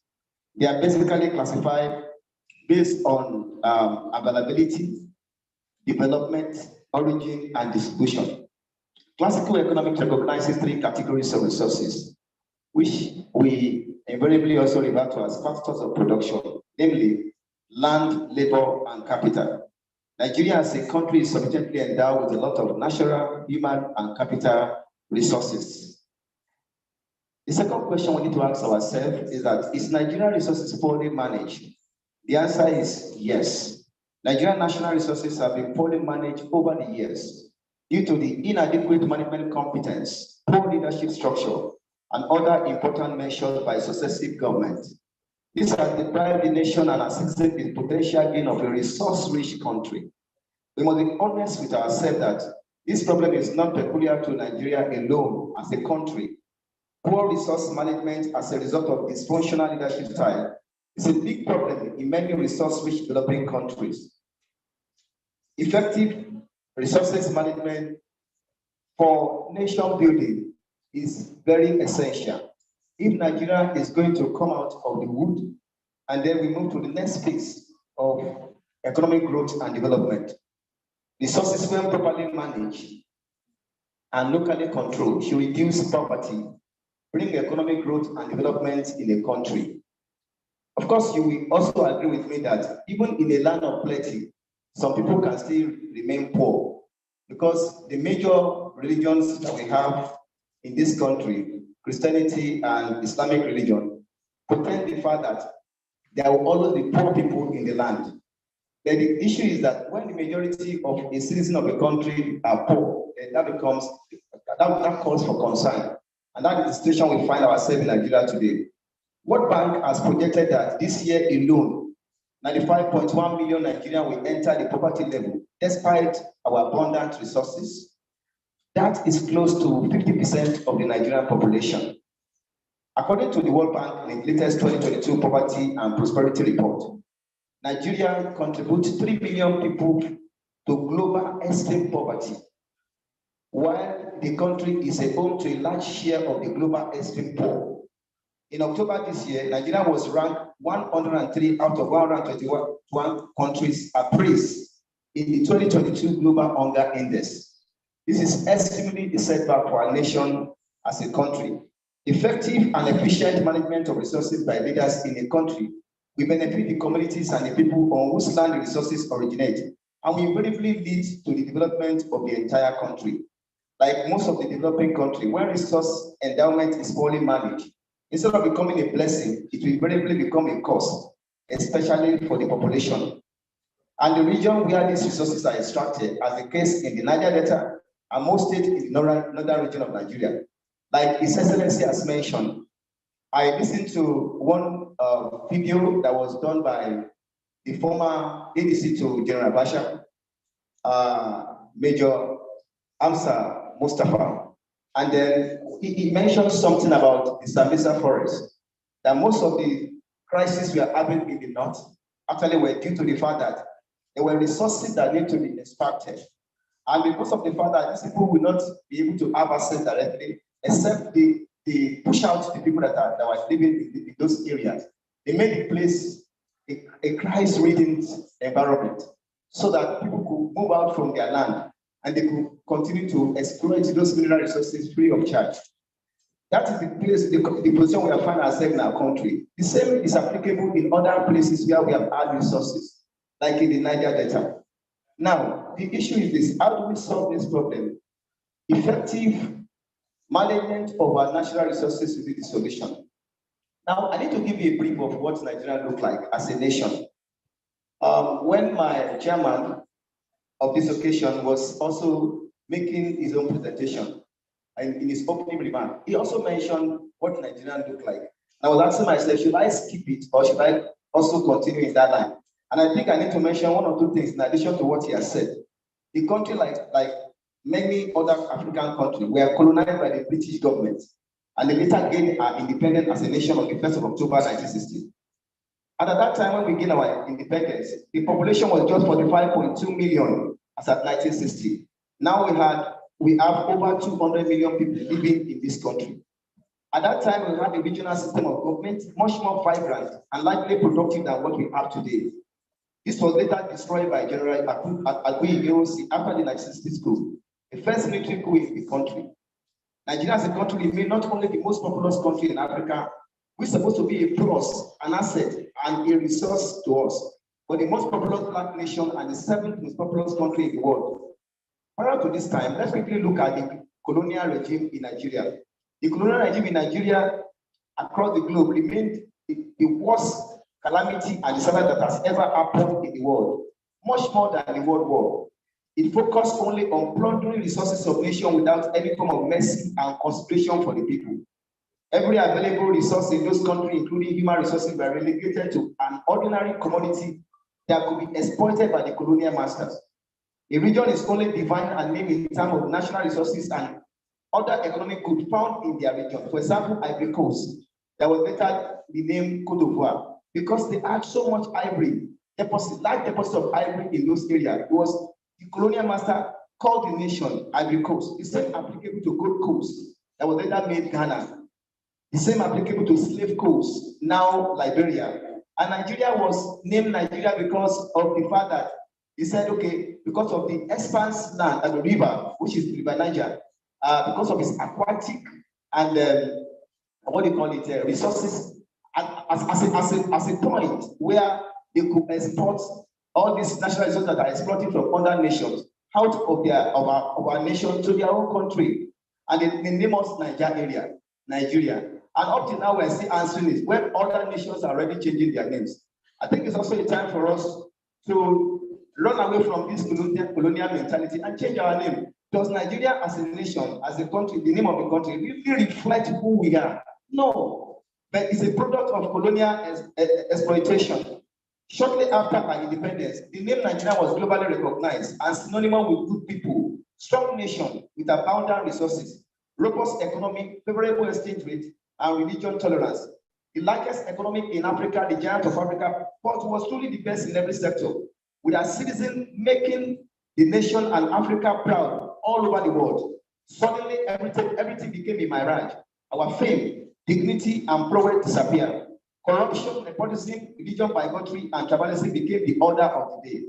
The early political class anti-developmental syndrome of poor leadership, widespread corruption, high cost of governance, political courtesan, like what our His Excellency, the former governor of Abuja said. There are people that determine for the majority, few people determine who govern them, who rule them, what they're supposed to have. We need to get out of this if we really want to move forward as a nation. Then also, as part of that, we also have rascality and mismanagement of our collective resources, exacerbated and further complicated by consistent military interventions, made the country a hopeless place to live, leading to massive migration of the best brain and national resources of Nigeria to foreign countries. However, restoration of democratic governance in 1999 brought a new hope for the Nigerian masses. The brief achievement was quickly reversed by subsequent governments, with corruption leading, dysfunctional government structure, and policies shaded with predatory nepotism and widespread tribalism. It is imperatively necessary at this point to remind us that a new Nigeria with efficient resource management system is possible. A new Nigeria where there will be proper accountability and transparency in government, and leaders will be made to face the consequence of mismanagement of our collective resources while in government without any form of immunity. This will give us that new Nigeria that we all desire. A new Nigeria with adequate infrastructural development in every sector of the economy, where the children of our leaders will graduate from the same educational system that they have provided for us. Nationals of other countries can teach and study in our universities, and lecturers in our higher institutions will no longer go on industrial strike. A new Nigeria where our leaders and their family members will no longer travel abroad for medical tourism, but will be willing to use the same adequate and affordable healthcare delivery system they are provided and made available for all Nigerians. A new Nigeria where there will be adequate security of life and properties. A country where peace and justice will reign in line with our national anthem. Because there will be efficient and more robust security platform to eradicate banditry, terrorism, kidnapping, and all other criminal vices in the land. A new Nigeria with private sector-driven economic system and diverse sources of revenue generation for the country. And we can also say goodbye to over-reliance and excessive dependence on crude oil as our mainstay of exports. A new and productive Nigeria where competence, capacity to deliver, academic qualification, and requisite skill for performance will be the only yardstick for appointment into leadership position, and not whom you know. In those days when we are practicing regional government, we had some university in the southwest where we had people from the southeast and the north being the vice chancellors. But now it's very laughable that you have a system whereby somebody will say because OAU is situated in Ife, the VC must be from that particular place. That is where we have gotten ourselves as a country due to tribalism and nepotism. But all that must end because human beings are also part of our national resources, and we must be able to manage them effectively. A new and egalitarian Nigeria where there will be religious tolerance and corruption-free society, and our children will no longer be marginalized based on their state of origin, parental background, and social network, and ethnic extraction. All these are possible if only we can have a true and effective leaders and patriotic followers to manage our God-given resources efficiently. The next question I would like to ask is, what is true leadership? Leadership is a process of social influence which maximizes the effort of others toward the achievement of a goal. Leadership is the ability to elicit extraordinary performance from ordinary people, as well as ability to get followers. Nigeria as a nation must have a defined goal with the masses buying into it. Most of the manifesto of these politicians, even those who are campaigning currently, they are just other manifesto. that you are not sure that even after they have entered, immediately they have entered to become the president or the governor, they drop the manifesto and nobody is tracking their performance.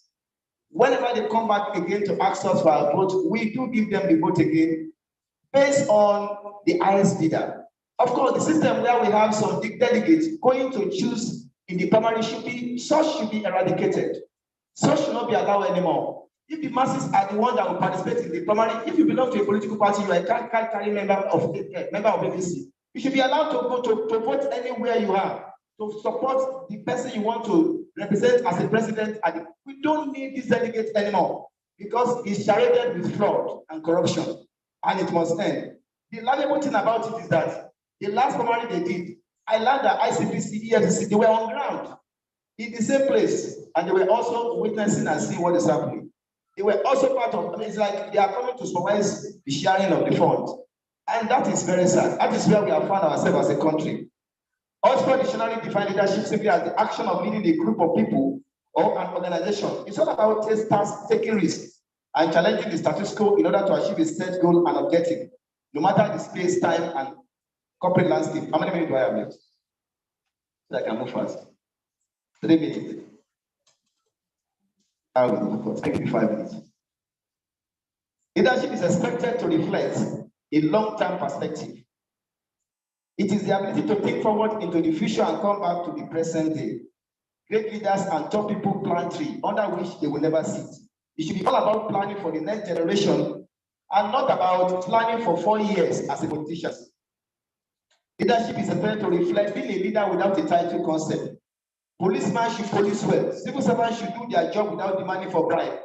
Pastors should pastor well. Every imam should lead well as a example to emulate for others. Presidents should do well. Everybody should do what they are expected to do. When the trends continue like that, we will end up having a productive, peaceful, and egalitarian society. Leadership is expected to reflect ability to nurture other upcoming leaders. It should be a platform to grow other leaders without consuming them. Leaders should replicate themselves in others. Remember, no leader will be there forever. Every leader has a short period of time. When you are out, one day another leader will emerge. Leadership is expected to reflect being an inspiration to followers to achieve their life goals. Leadership is expected to reflect an influencing factor for people to have faith in the system. What are the tools for effective management of Nigerian resources? This is very important, and I want us to pay attention to it. Number one, resilient patriotism and loyalty to Nigerian state by Nigerians within and outside the country. We must put Nigerian development ahead of personal greed and selfishness. A good lesson can be learned from Piva's Scandal documentary on Netflix. I want to recommend every one of us to please go and look at that documentary. Other country representatives on the 22-man committee which voted in the decision to award the 2022 World Cup hosting right to Qatar were asking in exchange for their own vote for investment that will favor their country. White African representatives, including a representative from Nigeria, were asking for money in dollars, which was credited into their personal account, $1.5 million each. Michael Platini forced the Qataris to enter into an armed deal with France worth billions of dollars.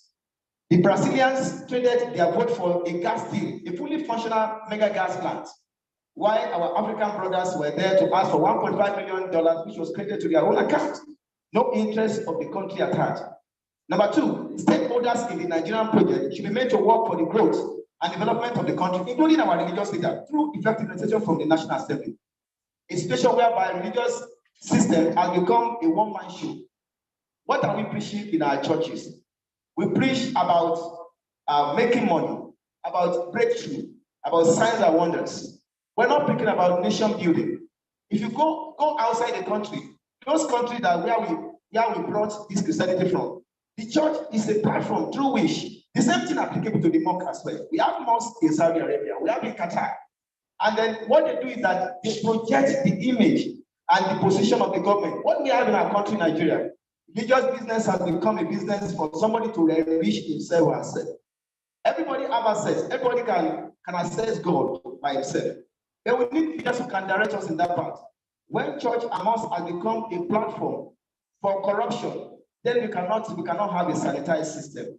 So I'm calling on all the stakeholders, including the religious leader, to be part of this building and managing Nigerian resources. Number three, there is urgent need for political and economic restructuring in Nigeria. His Excellency just mentioned that the current system of government, where national resources are monitored from the center, should be abolished. We don't need it. If you are very serious about managing our natural resources effectively, then we have to abolish it.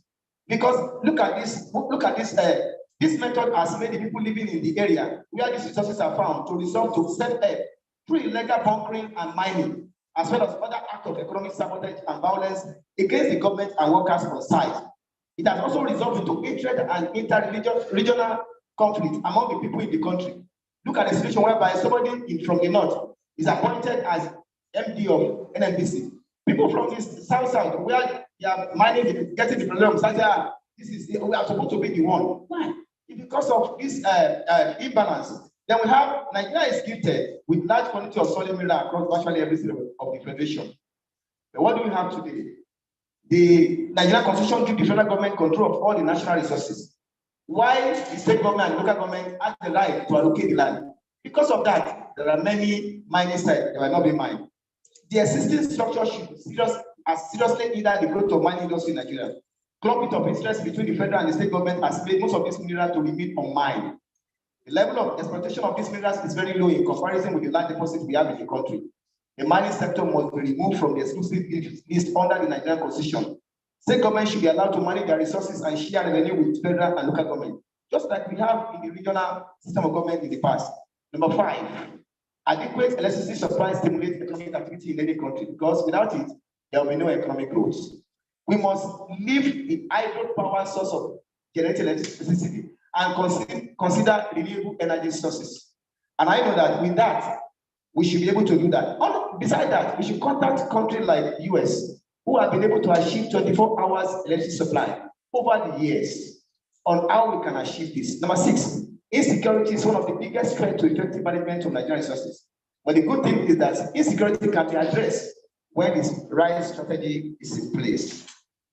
Finally, mismanagement of national resources in the past was based on the fact that Nigeria runs a public sector-driven economy, which is completely outdated globally. It is important that Nigeria should transit from a public sector-driven economy to a private sector-led economic system for effective management of our national resources and reduce wastages in government. Party line. True wealth of any nation strictly depend on how efficiently our leaders are able to convert our resources into many meaningful developmental projects. This developmental project must have a direct positive impact on the masses through effective resource management and control. It is time for to rise as a giant of Africa in this direction. A nation is on the right path if only she will treat her national resources as important assets, which can be turned over to the next generation, increased and not appreciated in value. Thank you for listening. God bless you. Thank you very much. Thank you. Sorry for rushing you. Thank you. Please, we'll just take questions from 2 persons. I have a question from what you just heard from our guest speaker. Please, questions. Okay, there's one over there.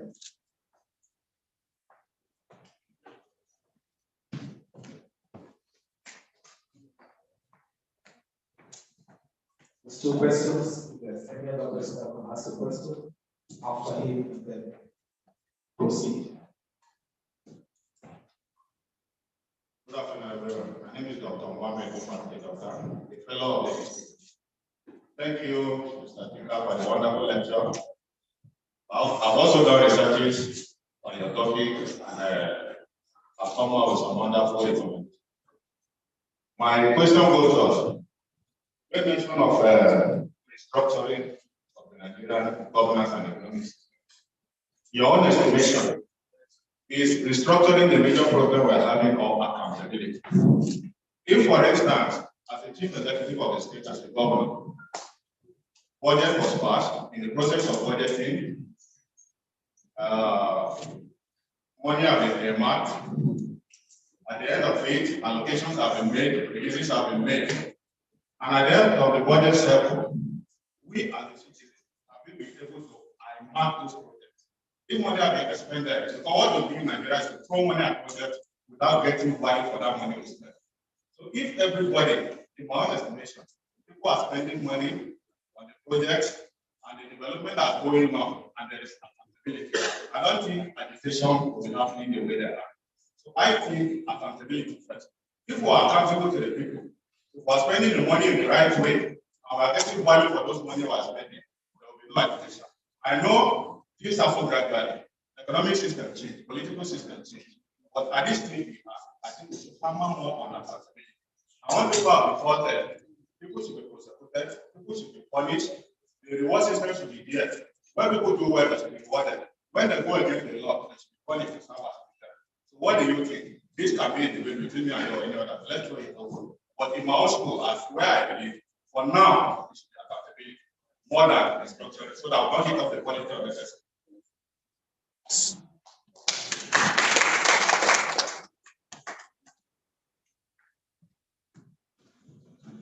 Thank you. I guess we do not have any other question.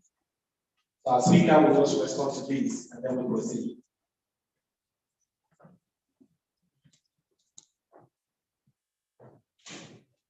Thank you so much, sir, for your contribution, sir. You are correct, sir.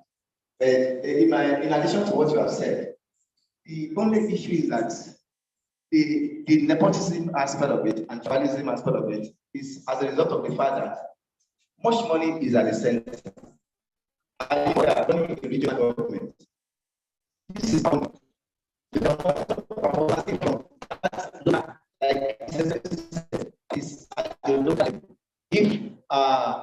if for example from the north now, and then we have regional government, the state government, let's say in my own state, and I'm from that place.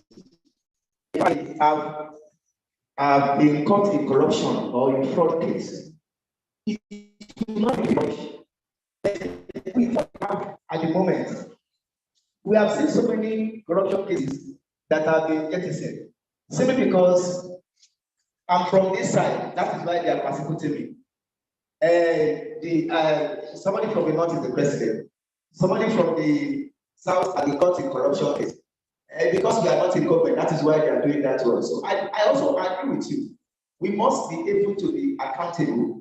As a leader, we must be able to be prudent in whatever we are doing. But I strongly believe that if state government or regional government are allowed to manage their resources, the tendency for this kind of corruption, massive corruption we are having today, will be minimized. And this is because it is now turn by turn. Somebody will say, it is your turn today, it is our turn tomorrow. And when it's our turn, we must make sure that we do as much as we can do.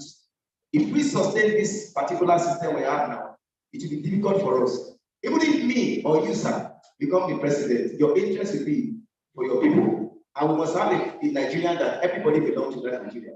We must have a resource control system, national resources management system, whereby it is our role, we can manage it well. That is my submission. But I agree with you, sir. But just a diversion from what you have said.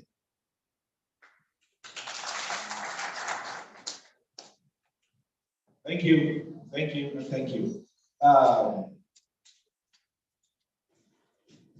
We're moving straight to the next item in our program. We have just like 3 other items left.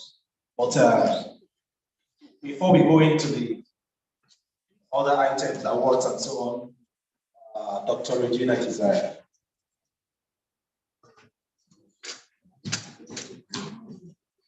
Please, I give you the microphone at this point. Where Martin? Give me like 100.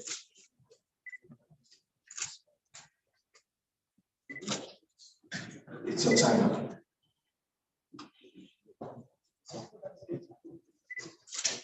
And please come and make me proud.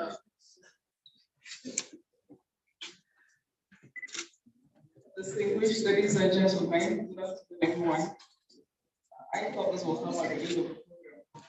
So, see, the MC insists, on behalf of the guests who are here to support me on this special day, I would like to pick some copies of this magazine for them, and with a sum of 50,000 naira. Thank you. Thank you very much. 50,000 naira. You see, my movement don't change. I'm now working with small swag. My mama 50K. Thank you for making me proud.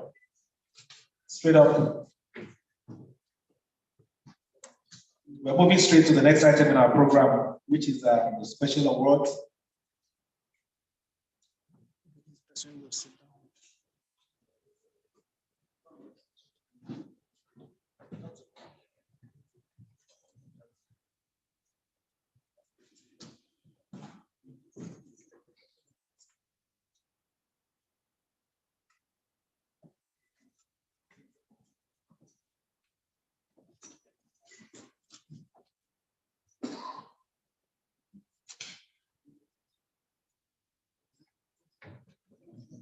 Distinguished ladies and gentlemen, we are on a presentation of recognition of honor by National Advisory Board, INCA.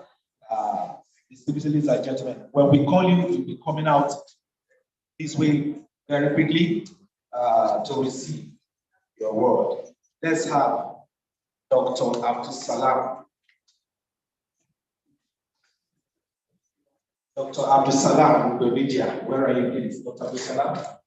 Dr. Abdul Salam Ubemedia will be awarded Corporate Sector Excellence Leadership Award this very wonderful day. Please, can you put your hands together for me?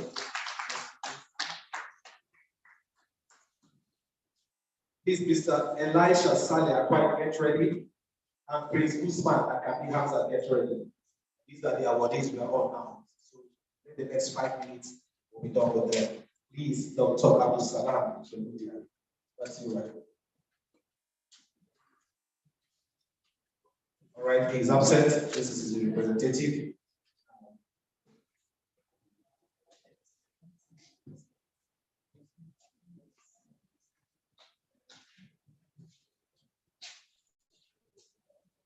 Please, can you put it down on him, please? Ushers, we need you there.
All right, thank you, Dr. Abdul Salam, everyone, Ubemedia. On behalf of the Chartered Institute of Leadership and Governance, USA Nigerian chapter, we are conferring on you Corporate Sector Excellence Leadership Award for your commitment to corporate and national development.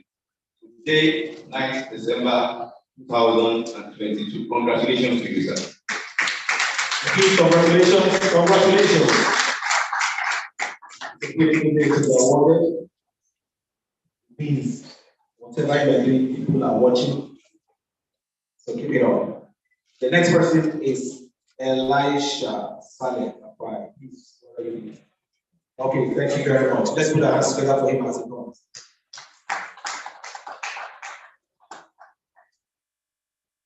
Where is the gown? I said, please, can we just bring the gowns close? Even if it's not here on the stage, just inside here. Ushers, hold one. We're holding another one. Thank you. It's after him. Let's have Prince Usman Akabi Hamza ready, and then Karim Lamido Nigeria Limited get ready too. Thank you.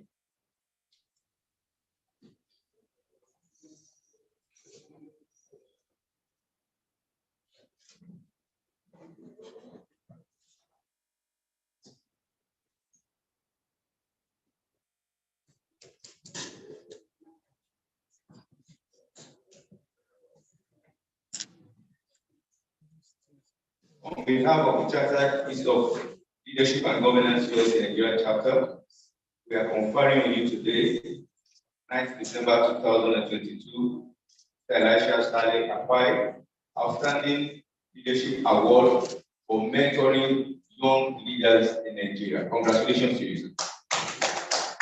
Congratulations. Congratulations. Congratulations. That's Mr. Elisha. Sorry. Please, who's man? I can be answered. All right, please.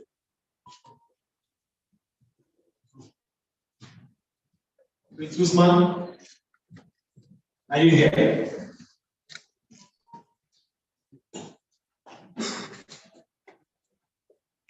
Elisha Saleh was awarded Outstanding Leadership Award. This Usman Akabi Hamza will be awarded Merit Award in Politics and Governance. Please, can you put your hands together? Merit Award in Politics and Governance. That's the chairman of IFACO local government, Lagos State. And this is his representative. Thank you very much. Congratulations, sir. Praise Usman Akabi Hamza. On behalf of the Chartered Institute of Leadership and Governance USA Nigerian chapter, we are conferring on you today Merit Award in Politics and Governance for Youth and Women Empowerment in the Faculty, local government, Lagos State, Nigeria. Today, 9th December 2022. Congratulations once again. Congratulations. Congratulations for receiving the award, Merit Award in Politics and Governance. Karim Lamidu Nigeria Limited, are you ready? We also have Jola and Tekola Initiative for retired AG and AJ. This is your time. Oh. It's after her. We have Dr. Omota Jabolugbade Robertson. I think he's representing this one.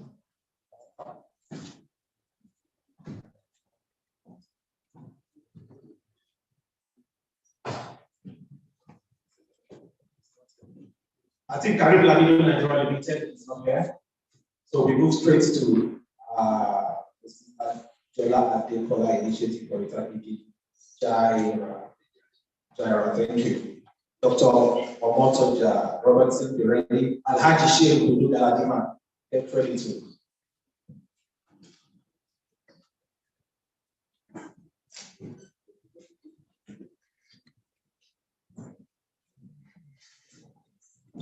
Choice.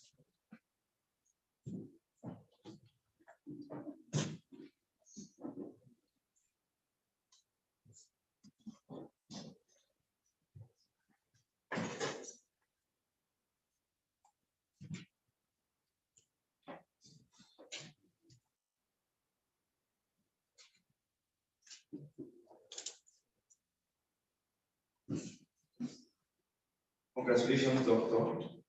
On behalf of the Chartered Institute of Leadership and Governance USA Nigerian chapter, we are conferring on you today Dr. Omotajo Olugbade Robertson, Outstanding Leadership Award on the STD at OKC for educating Nigerians on sustainable development goals, 9th December 2020.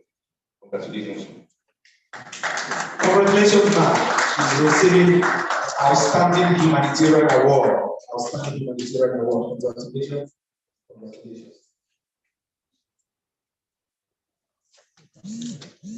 Dr. Omotaja Olugbade Robertson, I think he's representative as well. I'd like to share with Galadima. Are you here? Jemima Azuli, are you here, please?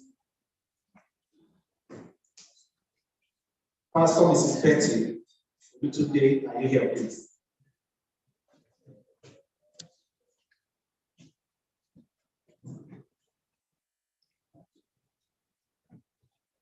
Alhaji Shehu Galadima, are you here? Dr. Jemima Azumi, I don't think she's here as well. Pastor Mrs. Betty Olutoke, not here. Mr. Sadiq Adebowale. Please, after Mr. Sadiq Adebowale, let's also have Dr. Balda Itunu Martins. Dr. Balda Itunu Martins will be coming after him. Please get ready. Apple Gold Global Network. Emmanuel Temitope, please get ready as well. And if also Lee David, get ready. Engineer Ali Usman Abubakar Gateway. Mr. Sadiq, here this afternoon, will be receiving the Merit Award in Human Capital Development. Congratulations, sir. On behalf of the Chartered Institute of Leadership and Governance Chapter, we are conferring you Merit Award in Human Capital Development for your contributions to human capital development in Nigeria today, 9th December 2022. Congratulations, Mr. Sadiq Adibowale. Thank you. Congratulations. Please help me check the award for that Valda, Dr. Valda Itunu Martins. She's here. She's already standing. Dr. Valda Itunu Martins.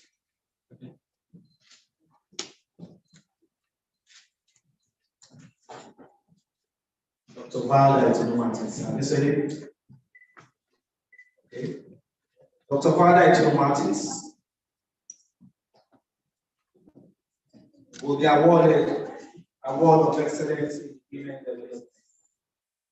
Dr. Valda Itunu Martins. Now, see, ladies and gentlemen, those days, during our mama days, to give a woman an award, you call a woman out to come and receive an award. Once they come out and receive an award, what do you get? You know, some our mama day, like this morning, that time, they don't get their hearts soft.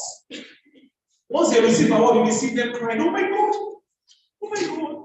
But women of nowadays, once you call them, watch out after she receive an award. Once you collect an advance, you go to bounce the book. Nothing they happen. Their hearts don't change to liver. Women of nowadays, go.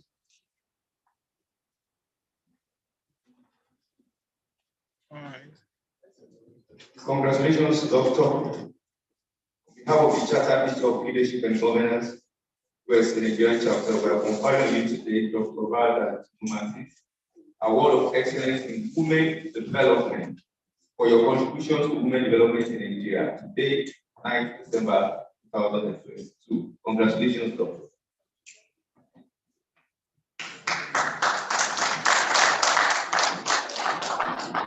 Congratulations, Dr. Valda. 20 years now, even if not small. Oh my God, oh my God. Take it easy, eh? Take it easy. All right. I think someone else, another award is coming. Right? But before then, please let's recognize the presence of Dr. Olawale Yusuf, CILG Director of Operations and Academy, who is going to be represented by Mr. Yola. Where is Mr. Yola, please? Thank you, please.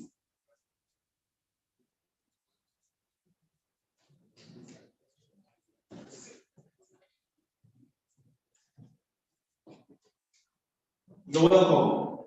Yes, as the event unfolds, we'll give you a microphone for your own magazine launch. Please, Dr. Valda has received Abuja Global Network. Come here, I'm seeing the man of the super chairman. And before was saying David, Engineer Ali Usman Abubakar. So,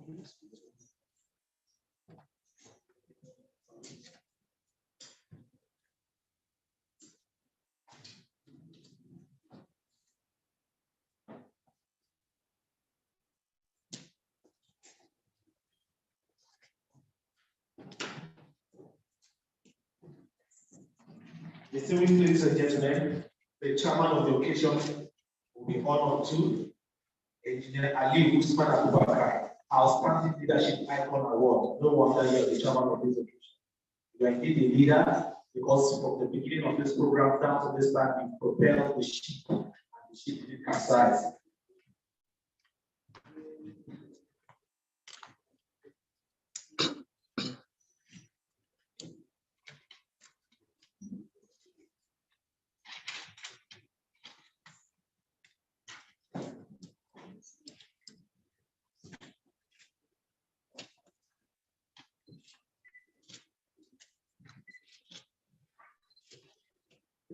Congratulations, Mr. Chairman, sir. On behalf of the Chartered Institute of Leadership and Governance, USA Nigerian Chapter, we are conferring on you today Outstanding Leadership Icon Award for your exemplary leadership qualities. Congratulations, Mr. Aliyu Usman Abubakar, FCILG. Congratulations, sir. I think we're done with all the awardees. Sorry, can all the awardees come out with your gown and just have a quick photograph? Have a quick photograph of the chairman. All the awardees. All the awardees, please, can you come? Dr. Valda.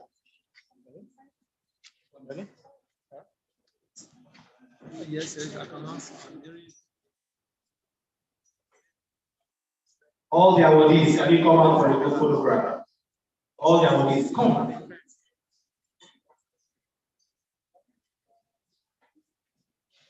While this is going on, I'll quickly give the microphone to Dr. Olawale Yusuf, Director of Operations and Academics.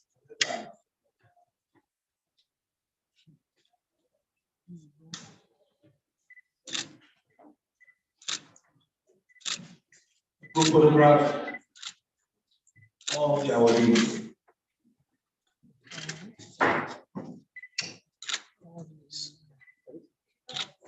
All the awardees, please.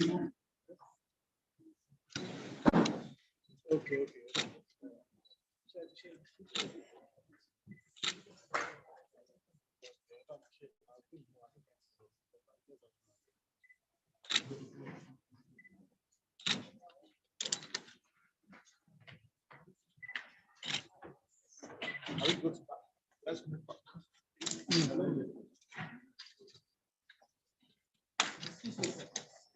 All the awardees.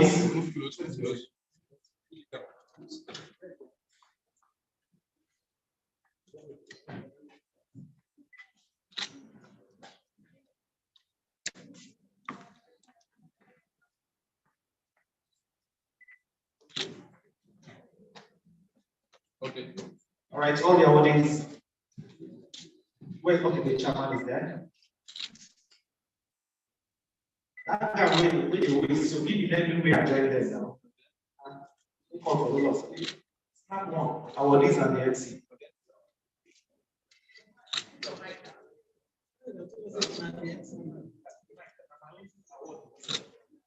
Okay.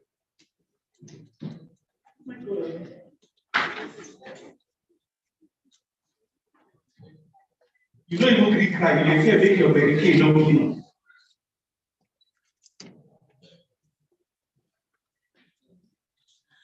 Dog.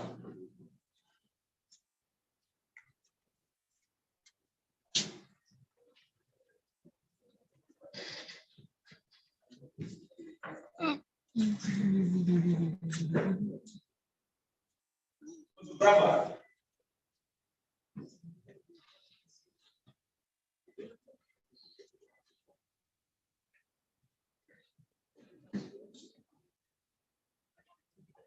All right, ladies and gentlemen, we're progressing. We're making progress. What's left?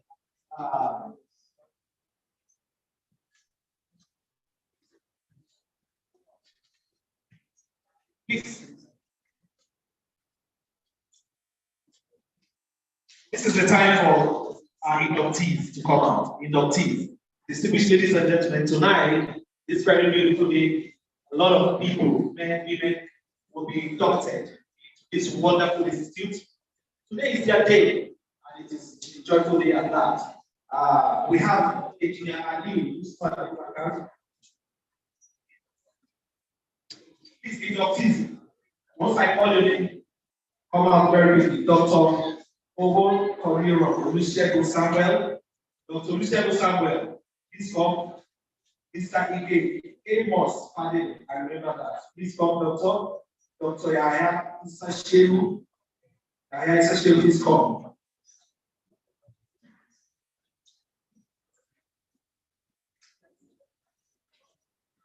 I call the chairman first. It's chairman. Engineer Olukwo John Bosco. Engineer John Bosco, please come.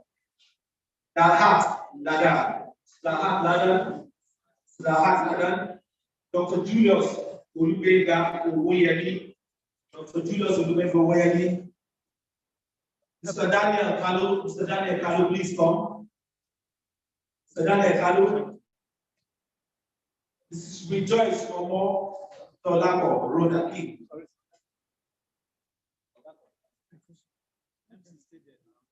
Come from.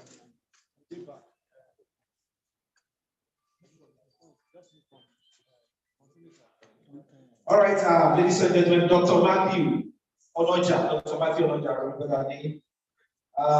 We have Inagwa Chidi Paul, Inagwa Paul. We also have Mr. Pius, Sam Wawu Sai. What we have? Mr. Pius Yakubu, Mr. Pius Yakubu, Dr. Joseph Oje Obe, Mr. Oche Daniel Eje, Mr. Patrick Igomorore, JP. Hey, Mr. Pato. Yo, man, we're waiting for you, Mr. Pato, man. One that give audio cash. Mrs. Mariam of BC. Mrs. Mariam. Mr. Adebola Adeni. Adeni. Babalola, Mr. Babalola Olai Katimoni. I think that's all. Is there any name? Any other person I excluded? Nobody? Sorry, Mama.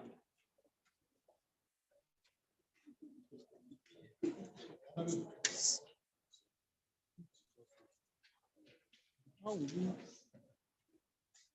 I'm not snapping with this.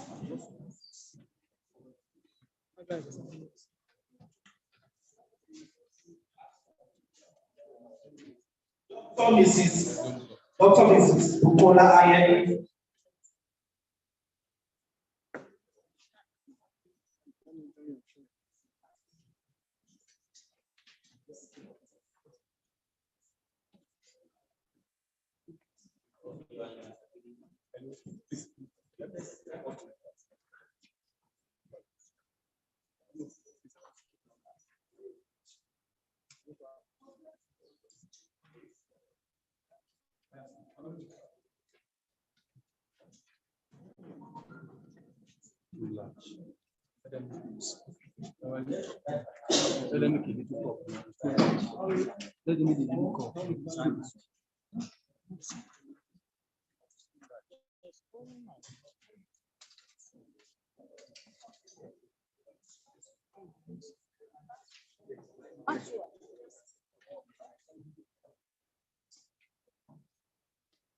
Please, all of the inductees and fellows, you can come out.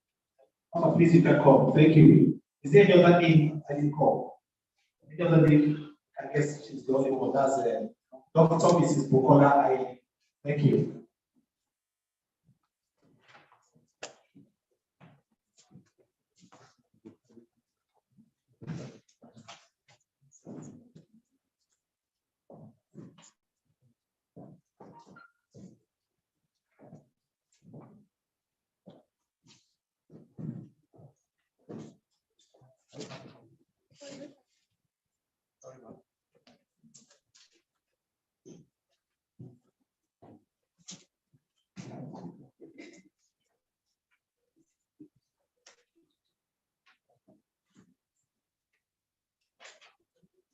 Okay, we are about to take a oath of professionalism, and we're going to be repeating after me. That is where we have that. Sorry, sir. Let's move back. And after we have taken the oath, you will sign, put today's date, put your phone number and email, and then you return back to the option. I hope that is clear now. I, a member of Chartered Institute of Leadership and Governance USA,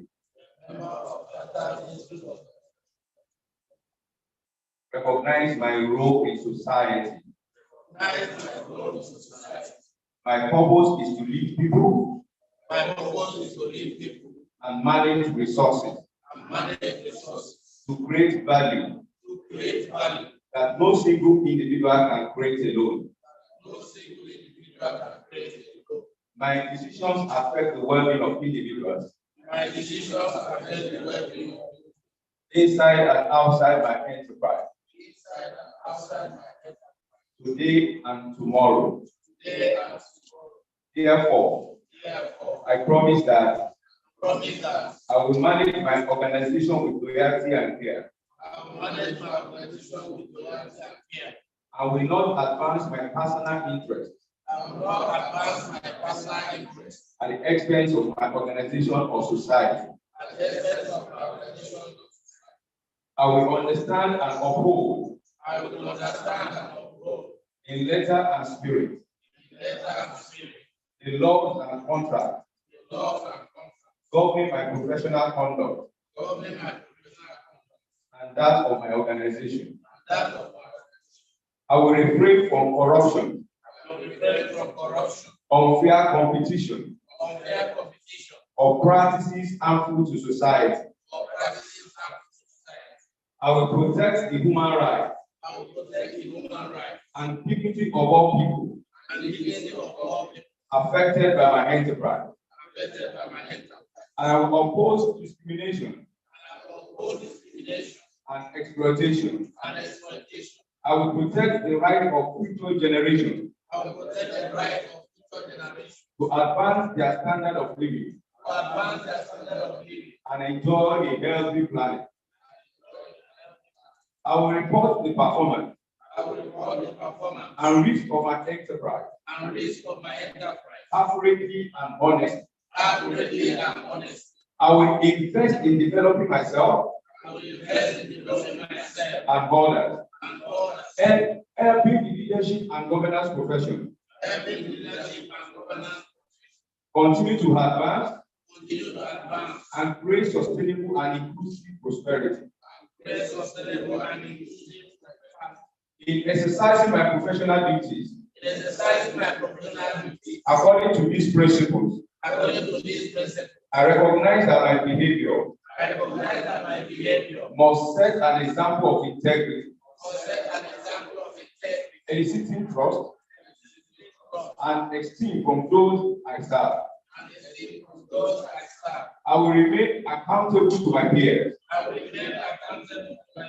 and to society for my actions and for upholding this standard.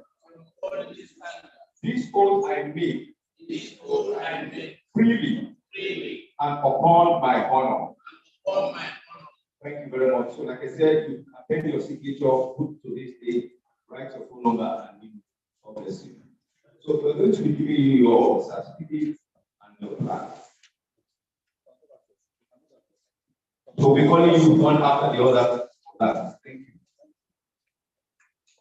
I want to clap for them.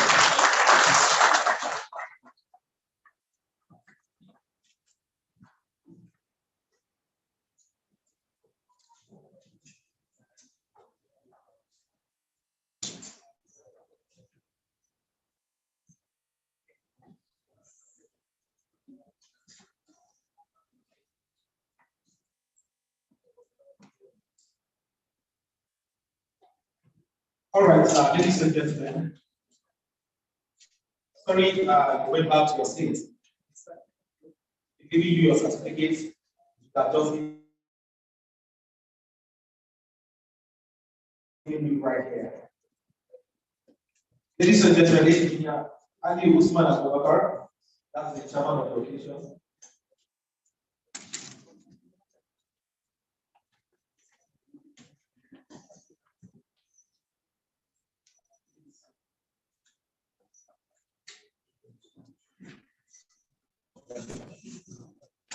Dr. Olusegun Samuel.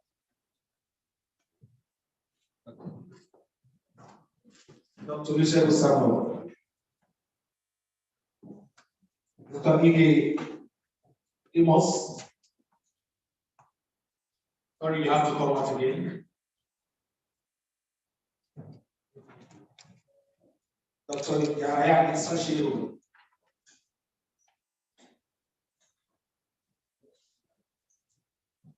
Engineer John Bosco, Mr. Dalhat Lagan,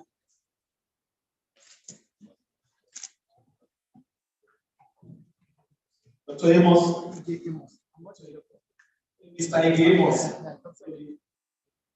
Amos,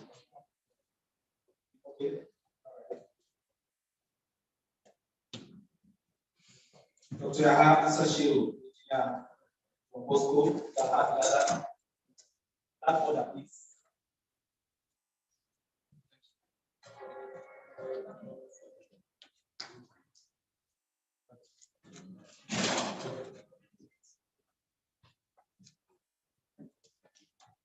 Dr. Hashim.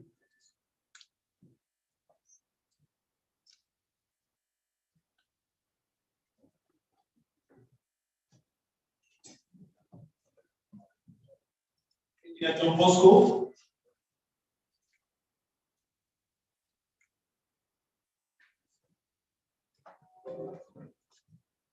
Engineer John Bosco, are you here, please? Okay. Mr. Daha Ladan.